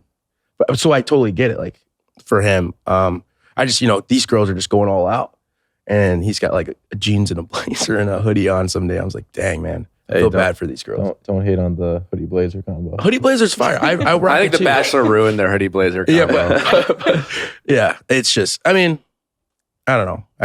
I just feel like they've been like the girls have been absolutely killing it. And Clayton's kind of leaving them hanging a little bit. This guy's setting himself up for a real nice paradise arrival. Who, me? Yeah. Why? So women were looking great. They're dressing nice. Yeah, dude, you better bring it on your date. Okay. Because I'll be the first one on here. Yeah, I want shitting you- on you on your fit. Okay, he gives me crap every time I have to put on. He's like, bro, no, that's not it. I'm like, okay. Do you At least guys I'm honest with you. Do you guys like to dress each other when you go out? Do we dress each No, other? he asked me like 40 times. He changed like 6 times. Are you kidding me right This now? morning? Bro, no, yeah, yesterday. Put on 2 different t-shirts 6 times. Who? A black and a white shirt. Nah, I'm gonna try the black shirt. Wait, what? You don't remember this? To the Super Bowl? No, it was Drake's thing. No, the first night. Bieber's. What did I wear the first You night? wore the black, or the gray, the one that like ruined your shirt, turned it blue. No. Listen, No. I don't want to hear it. You do your little runway walk every single day. And literally, no, he does the Grinch voice too. Like, okay, I'm not going. But what would I wear? What would I wear? Okay, Yeah, I I'm do that a not lot. going. I can't cancel I that. can't cancel that again. I just can't. Not I am. Dinner with me. Okay, sorry. Sorry. All right, sorry. you guys are adorable. What did Teddy they talked about her being a virgin, right? Yes. And thought Clayton's response was nice. It's fine. Ooh, he did that. I was like, oh, oof. What? He kind of hit one of those. It's like in the back of the mind, I was like, wow. It kind of felt like. Did you feel like that hurt Teddy's chances? Like, do you feel like, interesting enough, we get this a lot on our Ask Nicks, right? Like, there's a certain Teddy's represents a certain. There's a community of women that Teddy represents. The mid-20s, they're virgins, and maybe there was a reason that they started being virgins, but that has since kind of changed. Maybe it started with like, Teddy's story, like her mom got her early pregnancy that was influence on her life. Maybe there's a religious element, things like that. But you get away from the religious element, you grow up, and then you just like, you still want it to be special and you haven't yet. And we get asked all the time, like, do guys, like, I'm a virgin, I don't care, but like, it seems like all the guys care, right? It seems like, and Clayton said something interesting, actually, that made me want to pose the question. And Clayton said, something, thank you for sharing. And in his ITM, he's like, that carries a lot of weight, and I want to respect that kind of weight that it carries, some version of that. And I guess my question, I don't know if there are any virgins in the room, but for the people listening, if you are in Teddy's community, and we can discuss, do we feel like, does the virgin, the person who hasn't had sex yet, who is like maybe self-conscious about it, do they want people to carry it with so much weight?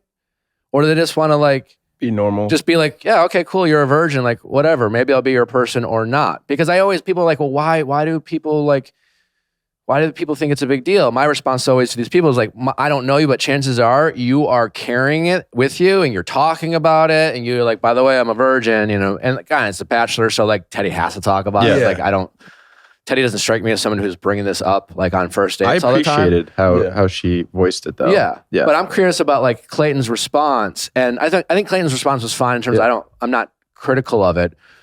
And it was the right thing to say as The Bachelor, but realistically, it's that pressure. It's like that, why do we have to carry it with so much weight? Like, why do we have to carry this virginity with this like golden chalice of whatever? It's just like, in my opinion, I think that she tried to not make it such a huge deal, because she did voice in the beginning. She said, I take pride in that I'm a sexual person, but I just haven't, had the right person or the right moment, or she's never been in love yet. So I really appreciated how she voiced that, because she's not trying to make it like her storyline or like this huge deal, but she's just being honest with the guy.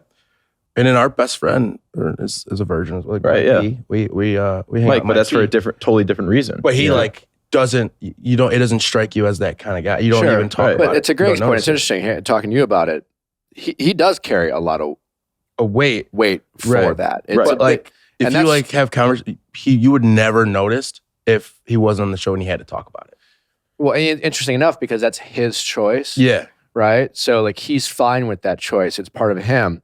If you're Teddy or someone similar to Teddy, where you're just like, it was your choice, but it feels like less of your choice, because it was like, yeah, it's my choice, but like, I want it to be special. So, but I also just want to like I want to get through this. I want to have sex. I want to not go on dates and call myself a virgin. But I do want it to be special. I don't want to, I've waited this long. It's kind of like this in-between world people live, who like, unlike Mike, who's like, no, I'm doing this for a reason. This is an active choice. Yeah. I decided for this for myself. So I don't need to explain myself, because like someone like Mike, he's like, this is my choice. And someone like Teddy's like, I just happen to be a virgin.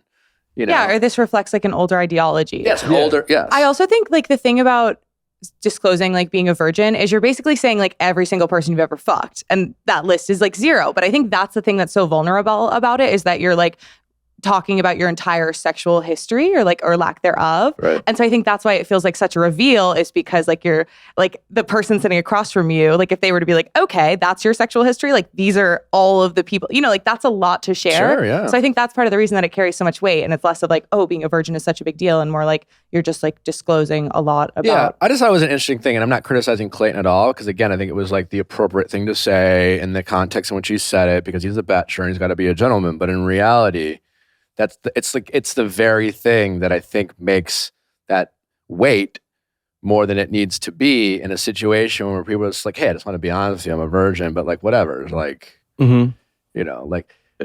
like I assume Clayton is a respectful guy behind closed doors with whoever he's interested in. Absolutely. Right? So it's not like, oh, I need to be more respectful to the virgin. You're just, you are respectful. You know what I'm saying? But there's like this added like, oh, well then I will Yeah. treat this accordingly. But I You think know, like- I know exactly. Yeah. anyway, anyways, she got a rose. But yeah, I don't think Teddy's going home right before hometowns. Yeah, my Yeah. prediction. yeah. Yeah. I think you can kind of start telling who Yeah. I don't It's know. gonna be- I just don't. there at the end. I I just didn't feel like enough connection. something could happen with Sarah, perchance. Like she, I didn't know that was her second one-on-one. yeah, I That's crazy. I didn't know that. it's a big deal. That's huge. I Which mean, is honestly, we're truly back to like Bachelor, old school. We're back in the mansion. We're traveling, and with these kind of Michelle's season was a little shortened. I even think, did anyone have a 2-2-on-1s on? You did, Mhm. but like not as much. Like it, and certainly not this early in the season. I was gonna say It's pretty it early. came right before hometowns. Yeah. So And so like Sarah's going to be the first of what's going to be like Rachel's going to get a second one. Susie's going to get a second one. This is like a traditional Bachelor season. And now like this early second 2-on-1 that like I had that on that picture you saw that my Venice Date in Venice was an early 2-on-1. That 2-on-1 that happens before at least one person in the house hasn't gotten any, which always like puts a target on your back. Mhm. And this is like classic Bachelor story writing. Yeah. Did we get into that? Is that what's next? Did we have it? What was the group date? Fuck. the group date was basically the Viking date of Michelle's season 2.0. Oh, where they're Good eating night. Clayton's the in same. heaven. And Serene Serene went killed it. balls to the wall. Serene went killed it. hard. When she started like pouring the whatever that was. That's crazy. I was like, Clayton oh my was- God. Clayton was a little turned nuts. That was nuts. Clayton Who was, wasn't? Clayton was- That was really hardcore. Clayton was just like, She's got it. She's got it. She went for it. He She really respected, Clayton really respected the She's hustling. dedication to win. Yeah. She's So hustling. whatever it takes mentality. And Clayton loves a Viking themed date. So like this was what up his real house. I do love Bachelor does this all the time. You open up with like kind of this empowerment to like, I love the story about like, I love the history lesson that like Croatian women back in the times would like suit up and do battle. Like Love that. I love that Shield empowered maidens. moment. Yeah. And then fast forward 2 minutes later, you had all of Clayton's women kneeling before him like he was a king. It's just like you just took all that away and just ruined it. Oh, I hated that. It was awkward. It was cringy as fuck. Because it made me go back to the jalapeno date that we had to do with Katie, and I was just like, oh god, Oh, the proposal. yeah. I was just like, it was. Yeah, it was weird. They love naked runs and weird food. Yeah. Ugh. It's weird. And that started off the Mara drama. And I honestly like her speech, it endeared, I thought it was endearing. Her little, and that's the thing, she put so much effort. You can tell she wants to find love, and her version of finding love is to squeeze the shit out of it. Wait, Allie's rolling her eyes. I'm just saying, like, I don't agree with how she's going about things. I empathize with her. Okay, yeah, but if you're gonna like give it your all, I think it would have gone so much further for her when she did her kneeling portion to genuinely speak to him and cut the BS. It's not what I'm Then criticizing. I'm just rhyme. saying, yeah, I get it. I wanted so much more from her in that moment because I was like, tell him how you feel. And then it was this weird, like, rhymey thing. Yeah. I think she's getting caught up in the Yeah. moment right now. I think her intentions are there. She really wants someone, but it seems like she's getting a little caught up. I think the whole what episode was that? The last episode when they did the roast. The cougar I thing. think that which like she's. You mean shut up, you thirsty bitch? Yeah. Well, yeah. said But that. that was the I think origin story. that Her and rubs her the Sarah. wrong way Yeah. because like it's people are The acting origin like story. she's a cougar at what age? 32, and That's also bullshit. they were like she's gap tooth, like Yeah. some really like some stuff that was like not Yeah, very becoming yeah. to talk about. Yeah. Are you saying, who said that about Sarah. about Mara? Yeah. Well, it seems like they were all, that's why she really came coming at after, each other with some Sarah. shit, Well, serious 32. shit. Well, whatever. Yeah. But like, it was a roast. The Yeah. gap tooth physical appearance. Yeah. I mean, I thought But it's a good roast. It's a roast. It's a roast. It was kind of how it worked. They pulled no punches. but- I'm just saying I think her guard's a little up, after like people saying like she's this cougar. Like it just doesn't. I don't. 32. That's I what I'm don't saying. think. I don't think Mara That's like doesn't not. Mara sweats the small stuff. I'm just saying I empathize with her not because I thought it wasn't cringe. It's just that like it rhymed and it was well thought out. She clearly put a lot of effort into it. And like you could tell she was proud of herself afterwards. And that made me like, it endeared me to her. And then like obviously shortly thereafter, it was a lot of like, oh fuck. You know, like the age, like the age shaming, you know, like you're not ready because you're 23. And I also like when she was talking to Clayton, she's like, when she was like, well, I don't think there's people ready. When she was keeping it 100 with Clayton. Yeah. And she's like, and she basically was like tell one lie and one truth. And she told the lie. It was a lie because all she wanted to say is they're 23. Yeah. They're not ready because they're 23. That's how I know. But she even recognized that she couldn't said that. So she told the lie about like, there are some girls in the house who are even saying things like, I can't imagine. Of course you go in the Bachelor house the first couple of weeks and you're just like, holy shit, are we about to be engaged? Wait, how long is this fucking shit? And you're like, yeah, no, it's like 6 weeks. So like, wait, so the winner like gets engaged? The person's like, yeah. And you're just like, what? You know, of course people say that. And so like, it's bullshit.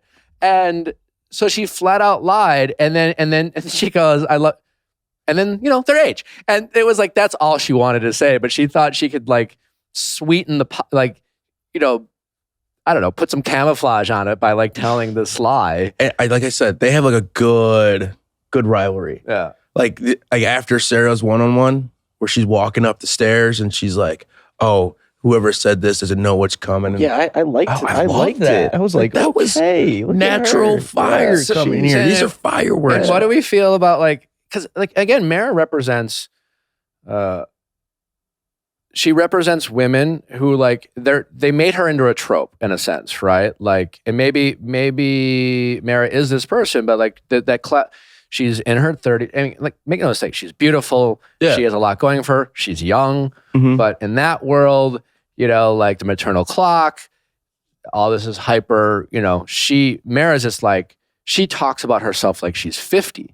Yeah, you know, right, and she's projecting all this like. What she feels is like this disappointment with her love life and like but that happens a lot. People in their like 30s will often like, you know, condescend younger people and they will, you know, like, oh, well, you don't know any better and things like that. We've all done that, right? Yeah. People will do that when we project.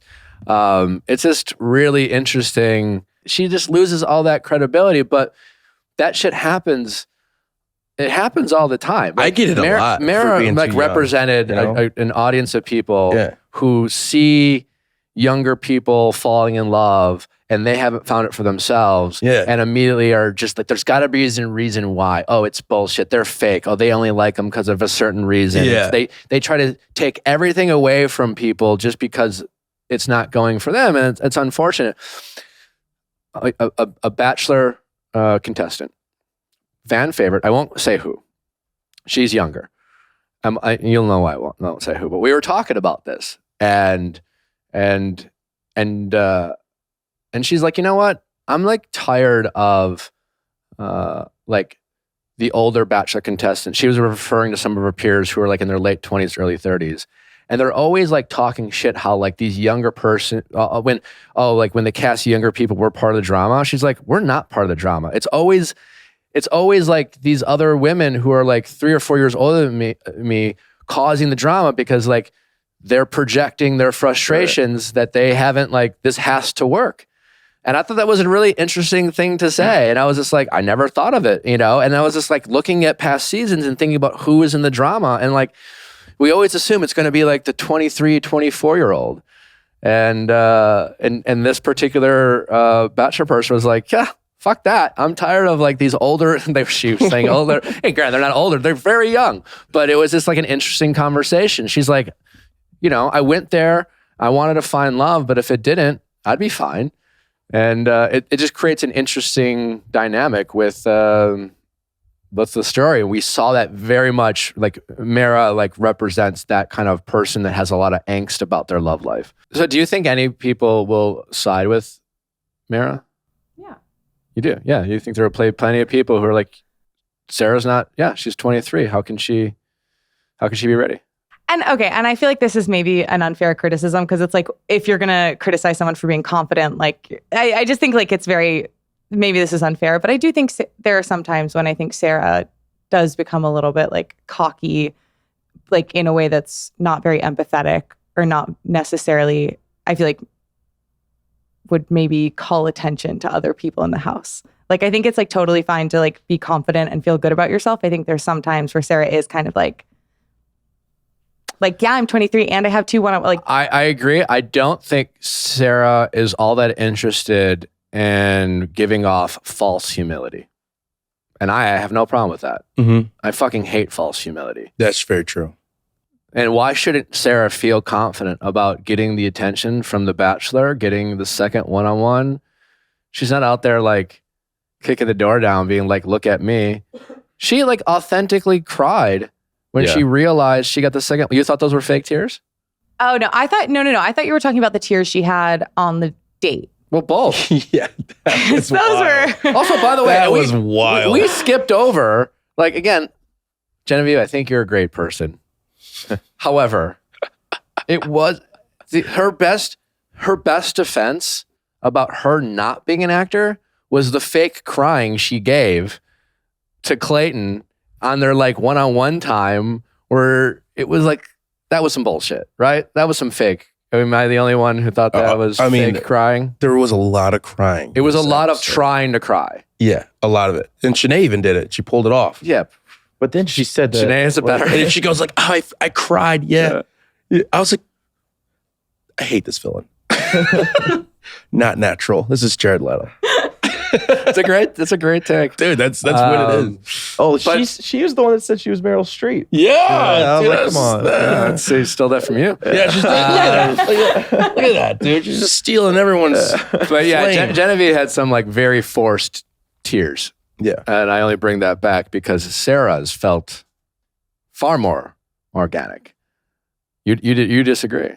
Yeah, that was Amanda wild. disagrees. I agree. I disagree as well. Yeah, You think Sarah's tears were fake? I don't think they were fake. I think there was some emotion to it, but I think they were a little bit. It felt like, okay, and again, like I say this not from a place of like, I'm sure I could have the capacity to do this as well, so I don't mean to be judgmental, but like it was sort of felt like tantrum. Like I'm not getting exactly what I want. And like the way she was like expressing her frustration felt very like...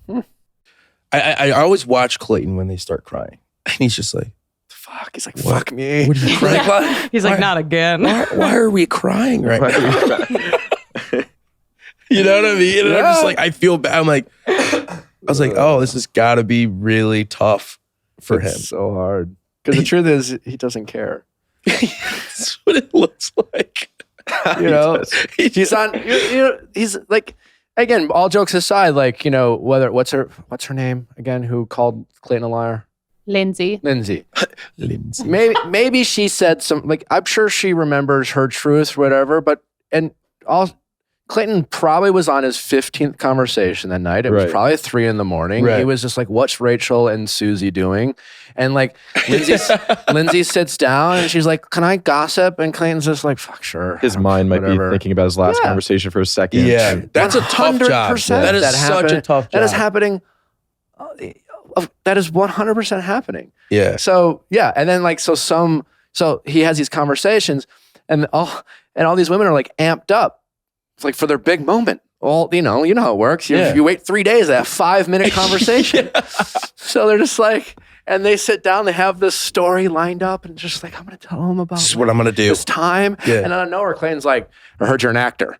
You know, like, and they're just like, what? And then like their mind unravels, and like, you know what I'm saying? It's like, not going according to plan. That's how that shit works. Yeah, it's wild. I don't know.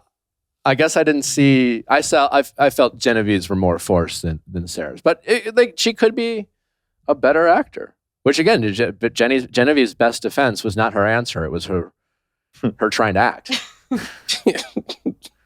Too harsh? No, I was just thinking about her response right off the bat. She was just shocked. Yeah, she's just like, what? Well, yeah. I mean, it was because it was bold. I mean, Mara lied. No, that was Shanae. Shanae. We're talking about Shanae. Never mind. we're back to Genevieve. I got off track. But no, Sarah's I thought was genuine. You thought it was? Yeah. The whole time though? Maybe that's because my then, like, lack soon of as the roast watching came this out, she was season. like, "Oh, Maybe. thanks." I haven't. I was watched it. like, "Oh." Greg is sensitive to people also criticizing. Also acting. that. Sarah wasn't criticized for being acting though. She was being criticized for being fake. I mean, call it what you Yeah, want. I mean, yeah. she wasn't like it wasn't like actual acting classes, but like I think she being was sad. performative. Like, oh, this sucks. Like, But you know nobody, what I mean? nobody in But- the house called me an actor. Everyone knew I was in it in the house. Yeah. Nobody Oh in the yeah. house called me an You actor. were in deep. Yeah. All right, dude. We all do. This guy was in deep. Greg was giving like acting 101 classes in New Mexico. It's like, I guess I'll teach you. Like, I know. I'm kidding.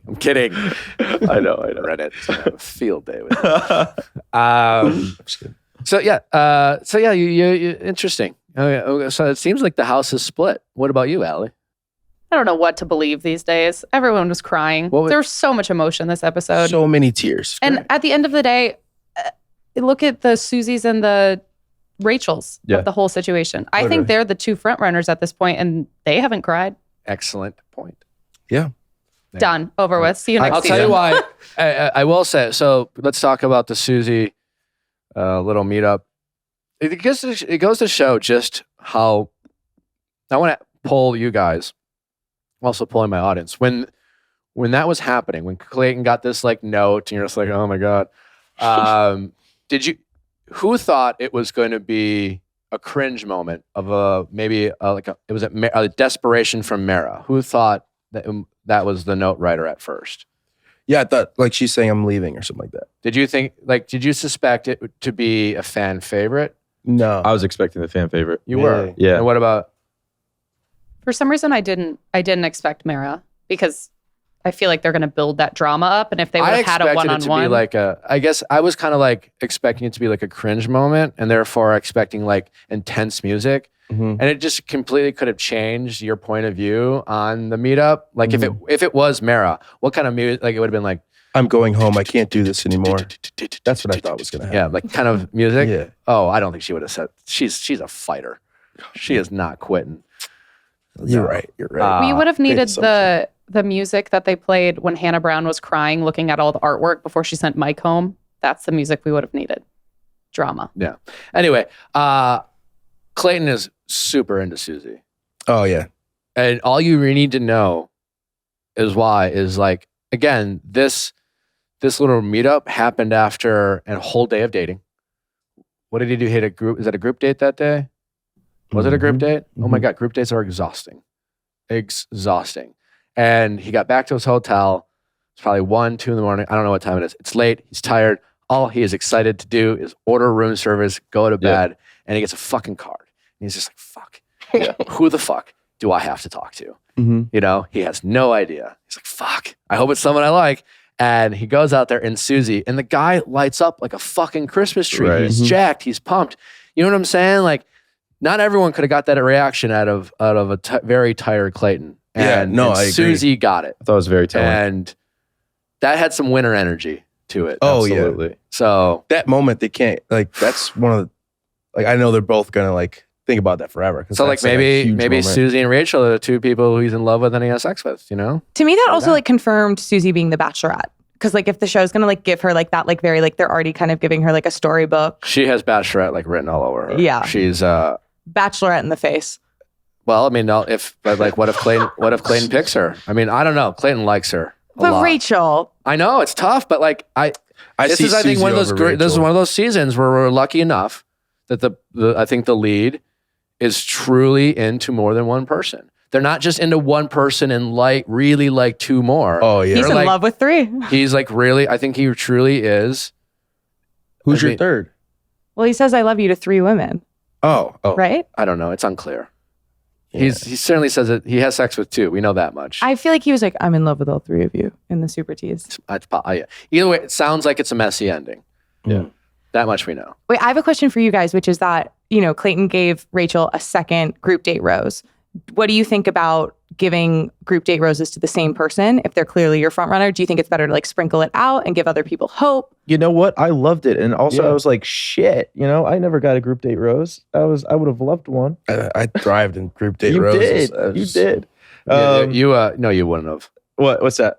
I wouldn't have wanted a group date rose? No, not Mr. First Impression, first one-on-one, and gets the first Dude second breaks the one-on-one. record for the most roses without Like being at a I rose know you were ceremony. among friends, but like you start getting a couple group date roses early on too, and like I don't know if you guys are friends right now. I'm just saying, I'm kidding, but there's a method to the madness. I was also never like, showboated that in the house, No, Yeah. dude was a humble brag for sure. Nice. You were good. Just saying. Yeah, no. So what do you think of Greg getting Yeah. his fourth group date No, rose? but I don't see that. I mean, I think it's also just way more telling, like Yeah, who is top validating. are. Yeah. For sure. Absolutely. I loved it. I think that's how it should go. I liked it too, and it was like imagine like Mara complaining about not having one. So what happened? Sarah got a second one-on-one. Susie got some private alone time. Rachel got all that was a in your face. Mm-hmm. That was all a fuck you, essentially. Yeah. Not Clayton's fuck you. You know what I'm saying? It was poetic in the you cut to complaining about not getting attention, more validation to other people. I think the third girl that's going to make a run is Serene, in my opinion. I think she's my favorite. She has like silent confidence to her. She does, but I think her silence. I don't know if Clayton's is into her or some of the other ones. I appreciate the silent confidence. It's just there's Okay, something about it. Something No, about I know, but I don't think Clayton. I agree with you Yeah. that like I think for a lot of people, they'd be like, oh, why are you here? Yeah, You want to date me? that's what I'm saying. I think she should be. She's the legit, bachelorette. but Yeah. I don't know. I'm not seeing that Rachel, Susie, Sarah chemistry that Clayton has with Serene. Well, maybe she hasn't gotten a one-on-one yet. So She did. Well, maybe she did. Okay. She did. Yeah. All right, Okay. then. Okay. And it went well. It was in the Teddy ballpark of Okay. like Yeah. nice time. Okay, some but nice not. things. But not No like. sparks. No sparks. Okay, Yeah. I mean, because him and Rachel are just like I was like, these guys. When he talks to Rachel and whispering, Susie, it's so it's not quite Sarah. There's a sense of relief of like, I can be myself. I Yeah. don't have to be the bachelor. When he's with Susie and Rachel, he's Clayton. It's And different. when he's with all these other women, Well, I would say Gabby as well, though. Like, I feel like they had a really good conversation. I feel- think feel Gabby makes it easy. Right. Because she's really fun to be around from Yeah. what it I looks really like. love her humor. Yeah. She has these little one-liners that just. Yeah. I do want to ask Clayton though, like why, like, and I mean, I know the answer of why Clayton's doing it, but I wish this is where Clayton's getting himself in trouble and why he's being I feel like producers are getting greedy. It's just like every fucking like tea or gossip that goes to Clayton, he doesn't shut down any of it. You know what I'm saying? Like when I was the Bachelor, and I can't speak for everyone else or other bachelors, but like, you know, for example, if someone talks shit about Vanessa, and people did, like some of the women tried to talk shit about Vanessa, I was like, okay, I didn't care. You know what I'm saying? Like, and maybe that's what happened. Like maybe Susie and Rachel are getting that cover. I don't know. Oftentimes I didn't care because it was just like, fuck, man, you know. But like every single one, he's like, well, I heard this, I heard that. He's like, he is, and even Sarah, like he seems to really like Sarah. And I guess that's why it rang a bell with me, because like with Shanae and Elizabeth, all those people, like he's clearly into Sarah.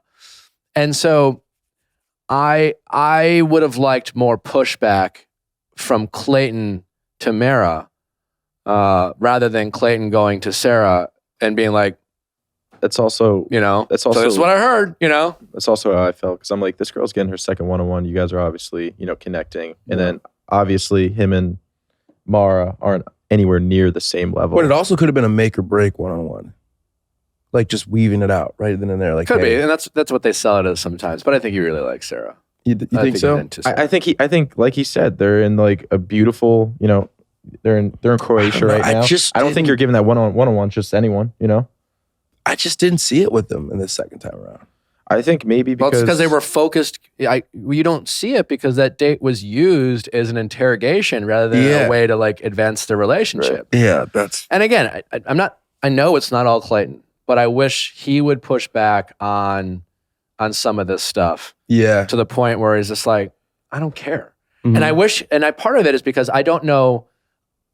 I think where it is Clayton's fault is because had Mara came to him with this, I heard some bullshit and also like she's young. I wish Clayton would have been like, in the most respectful possible way, kind of basically told Mara to worry about herself.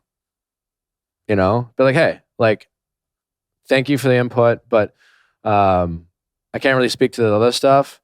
But as far as the age goes, you're clearly generalizing, and this is my journey, and I had to make some choices for myself, and age is a variable, but like, why do you think that? Can you give me a specific reason as to why, other than just her age, or are you just generalizing? I wish he would have pushed back on Mara so that he didn't have to interrogate Sarah as much, so that he could focus his attention.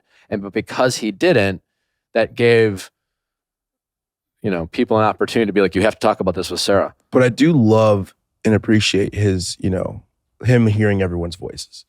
And I like, that's very tough. But he's a good listener, which is a really good trait. But also I know it's very taxing on him. It's taxing on him. And unfortunately, people are not appreciating what he is doing and criticizing what he's not doing. Exactly. That's what I'm saying. Like, Clayton's not your guy. It's not your guy, but he is nice.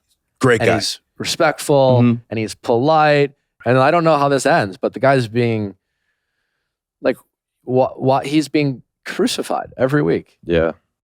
I know he was doing this like maybe before he developed such a strong connection with Rachel, but I think a lot of his language about like, the stuff he's getting accused of being like very like, that was a good performance and kind of like coach and generic and platitudes and whatnot to everyone. Like, I think to me, that strikes me as like, I have a winner and I'm speaking as if we are watching this after the fact together. Like, I think that makes, I think a lot of the stuff where, because like when people give him criticize him for being too coached. That's not on him. Yeah, that's what I'm saying.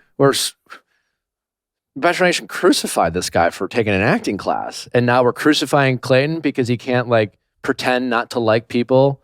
And this is the show's fault. Like this season, like when I was the Bachelor, one thing I just wouldn't fucking say. I would never be like, I'm really falling in love with 15 women, because I'm not, and like I would fight. I'm like, I'm not saying that.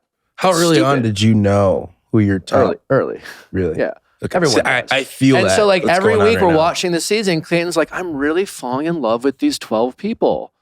It's like, no, he's not. And it's just like, they make him say that because like, that's like Bachelor 101 from like the roots of this show. And that takes away his credibility because like, we don't really think about when he says it, but I just feel like it's such an insane thing to say. It's just like whispering, stepping away. It's just like a not human, normal thing to say. Mm-hmm. So you lose credibility. Right. You're just like, of course you're not falling for 10 women at once. We see you interact with Susie, Rachel, and then we see you interact with, Mara. So stop saying, but like, that's not him. I don't know why they insist at having their lead say that shit. I don't get it. Fucking drives me nuts. But I digress. All right. Anyways, give me your top 4. Rachel, Susie, Gabby, Serene. And do you think Rachel or Susie wins?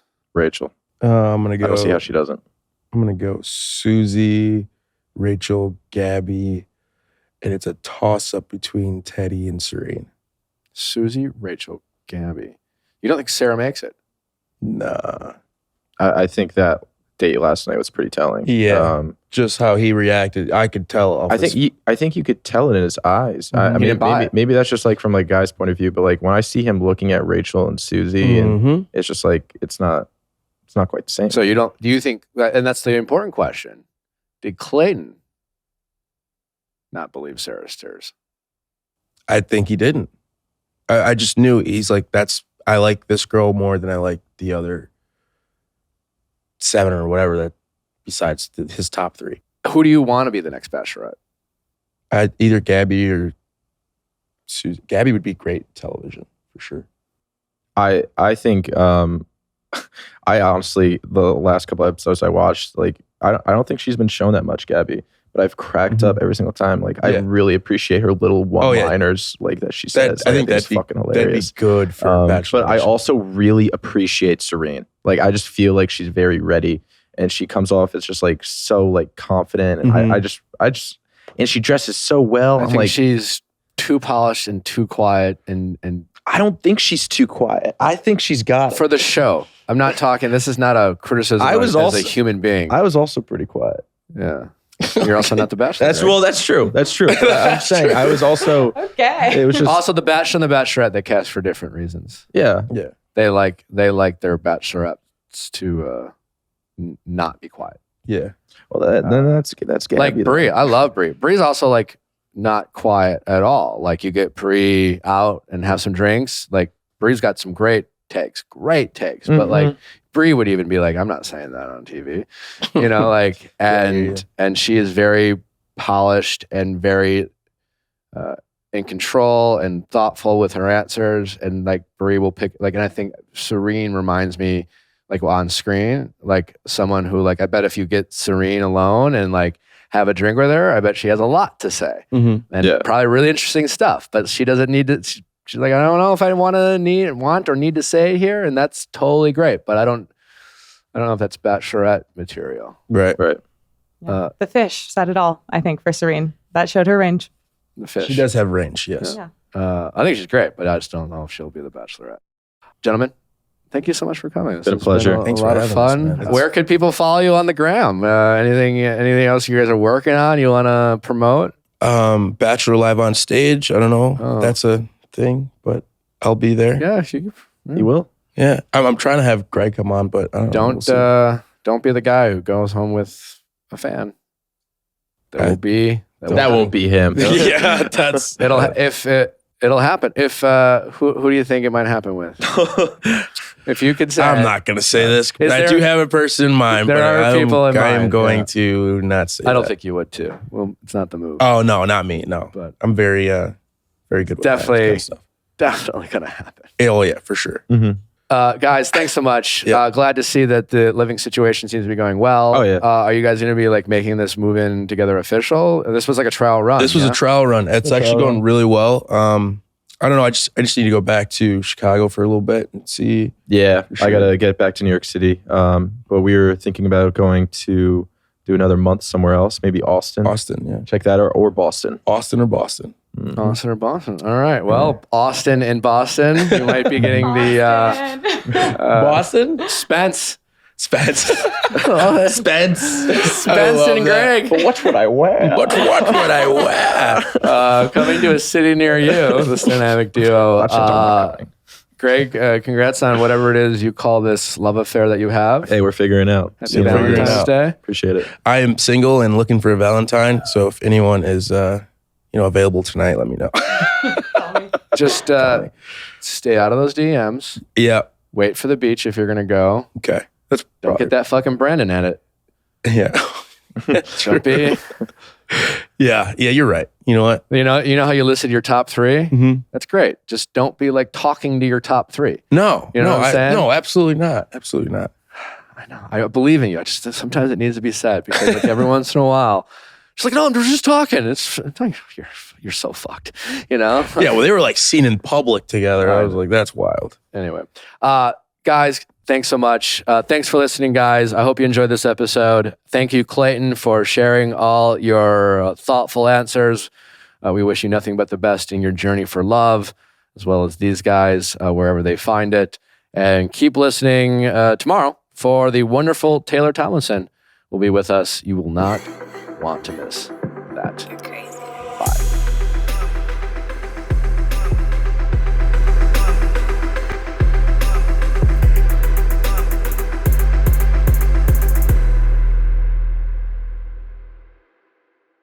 Hey guys, thanks for watching. But before you go, make sure you like, subscribe, and ring that bell so you don't miss any future videos like our Mondays Ask Nick, especially if you're looking for some relationship stories and relationship advice.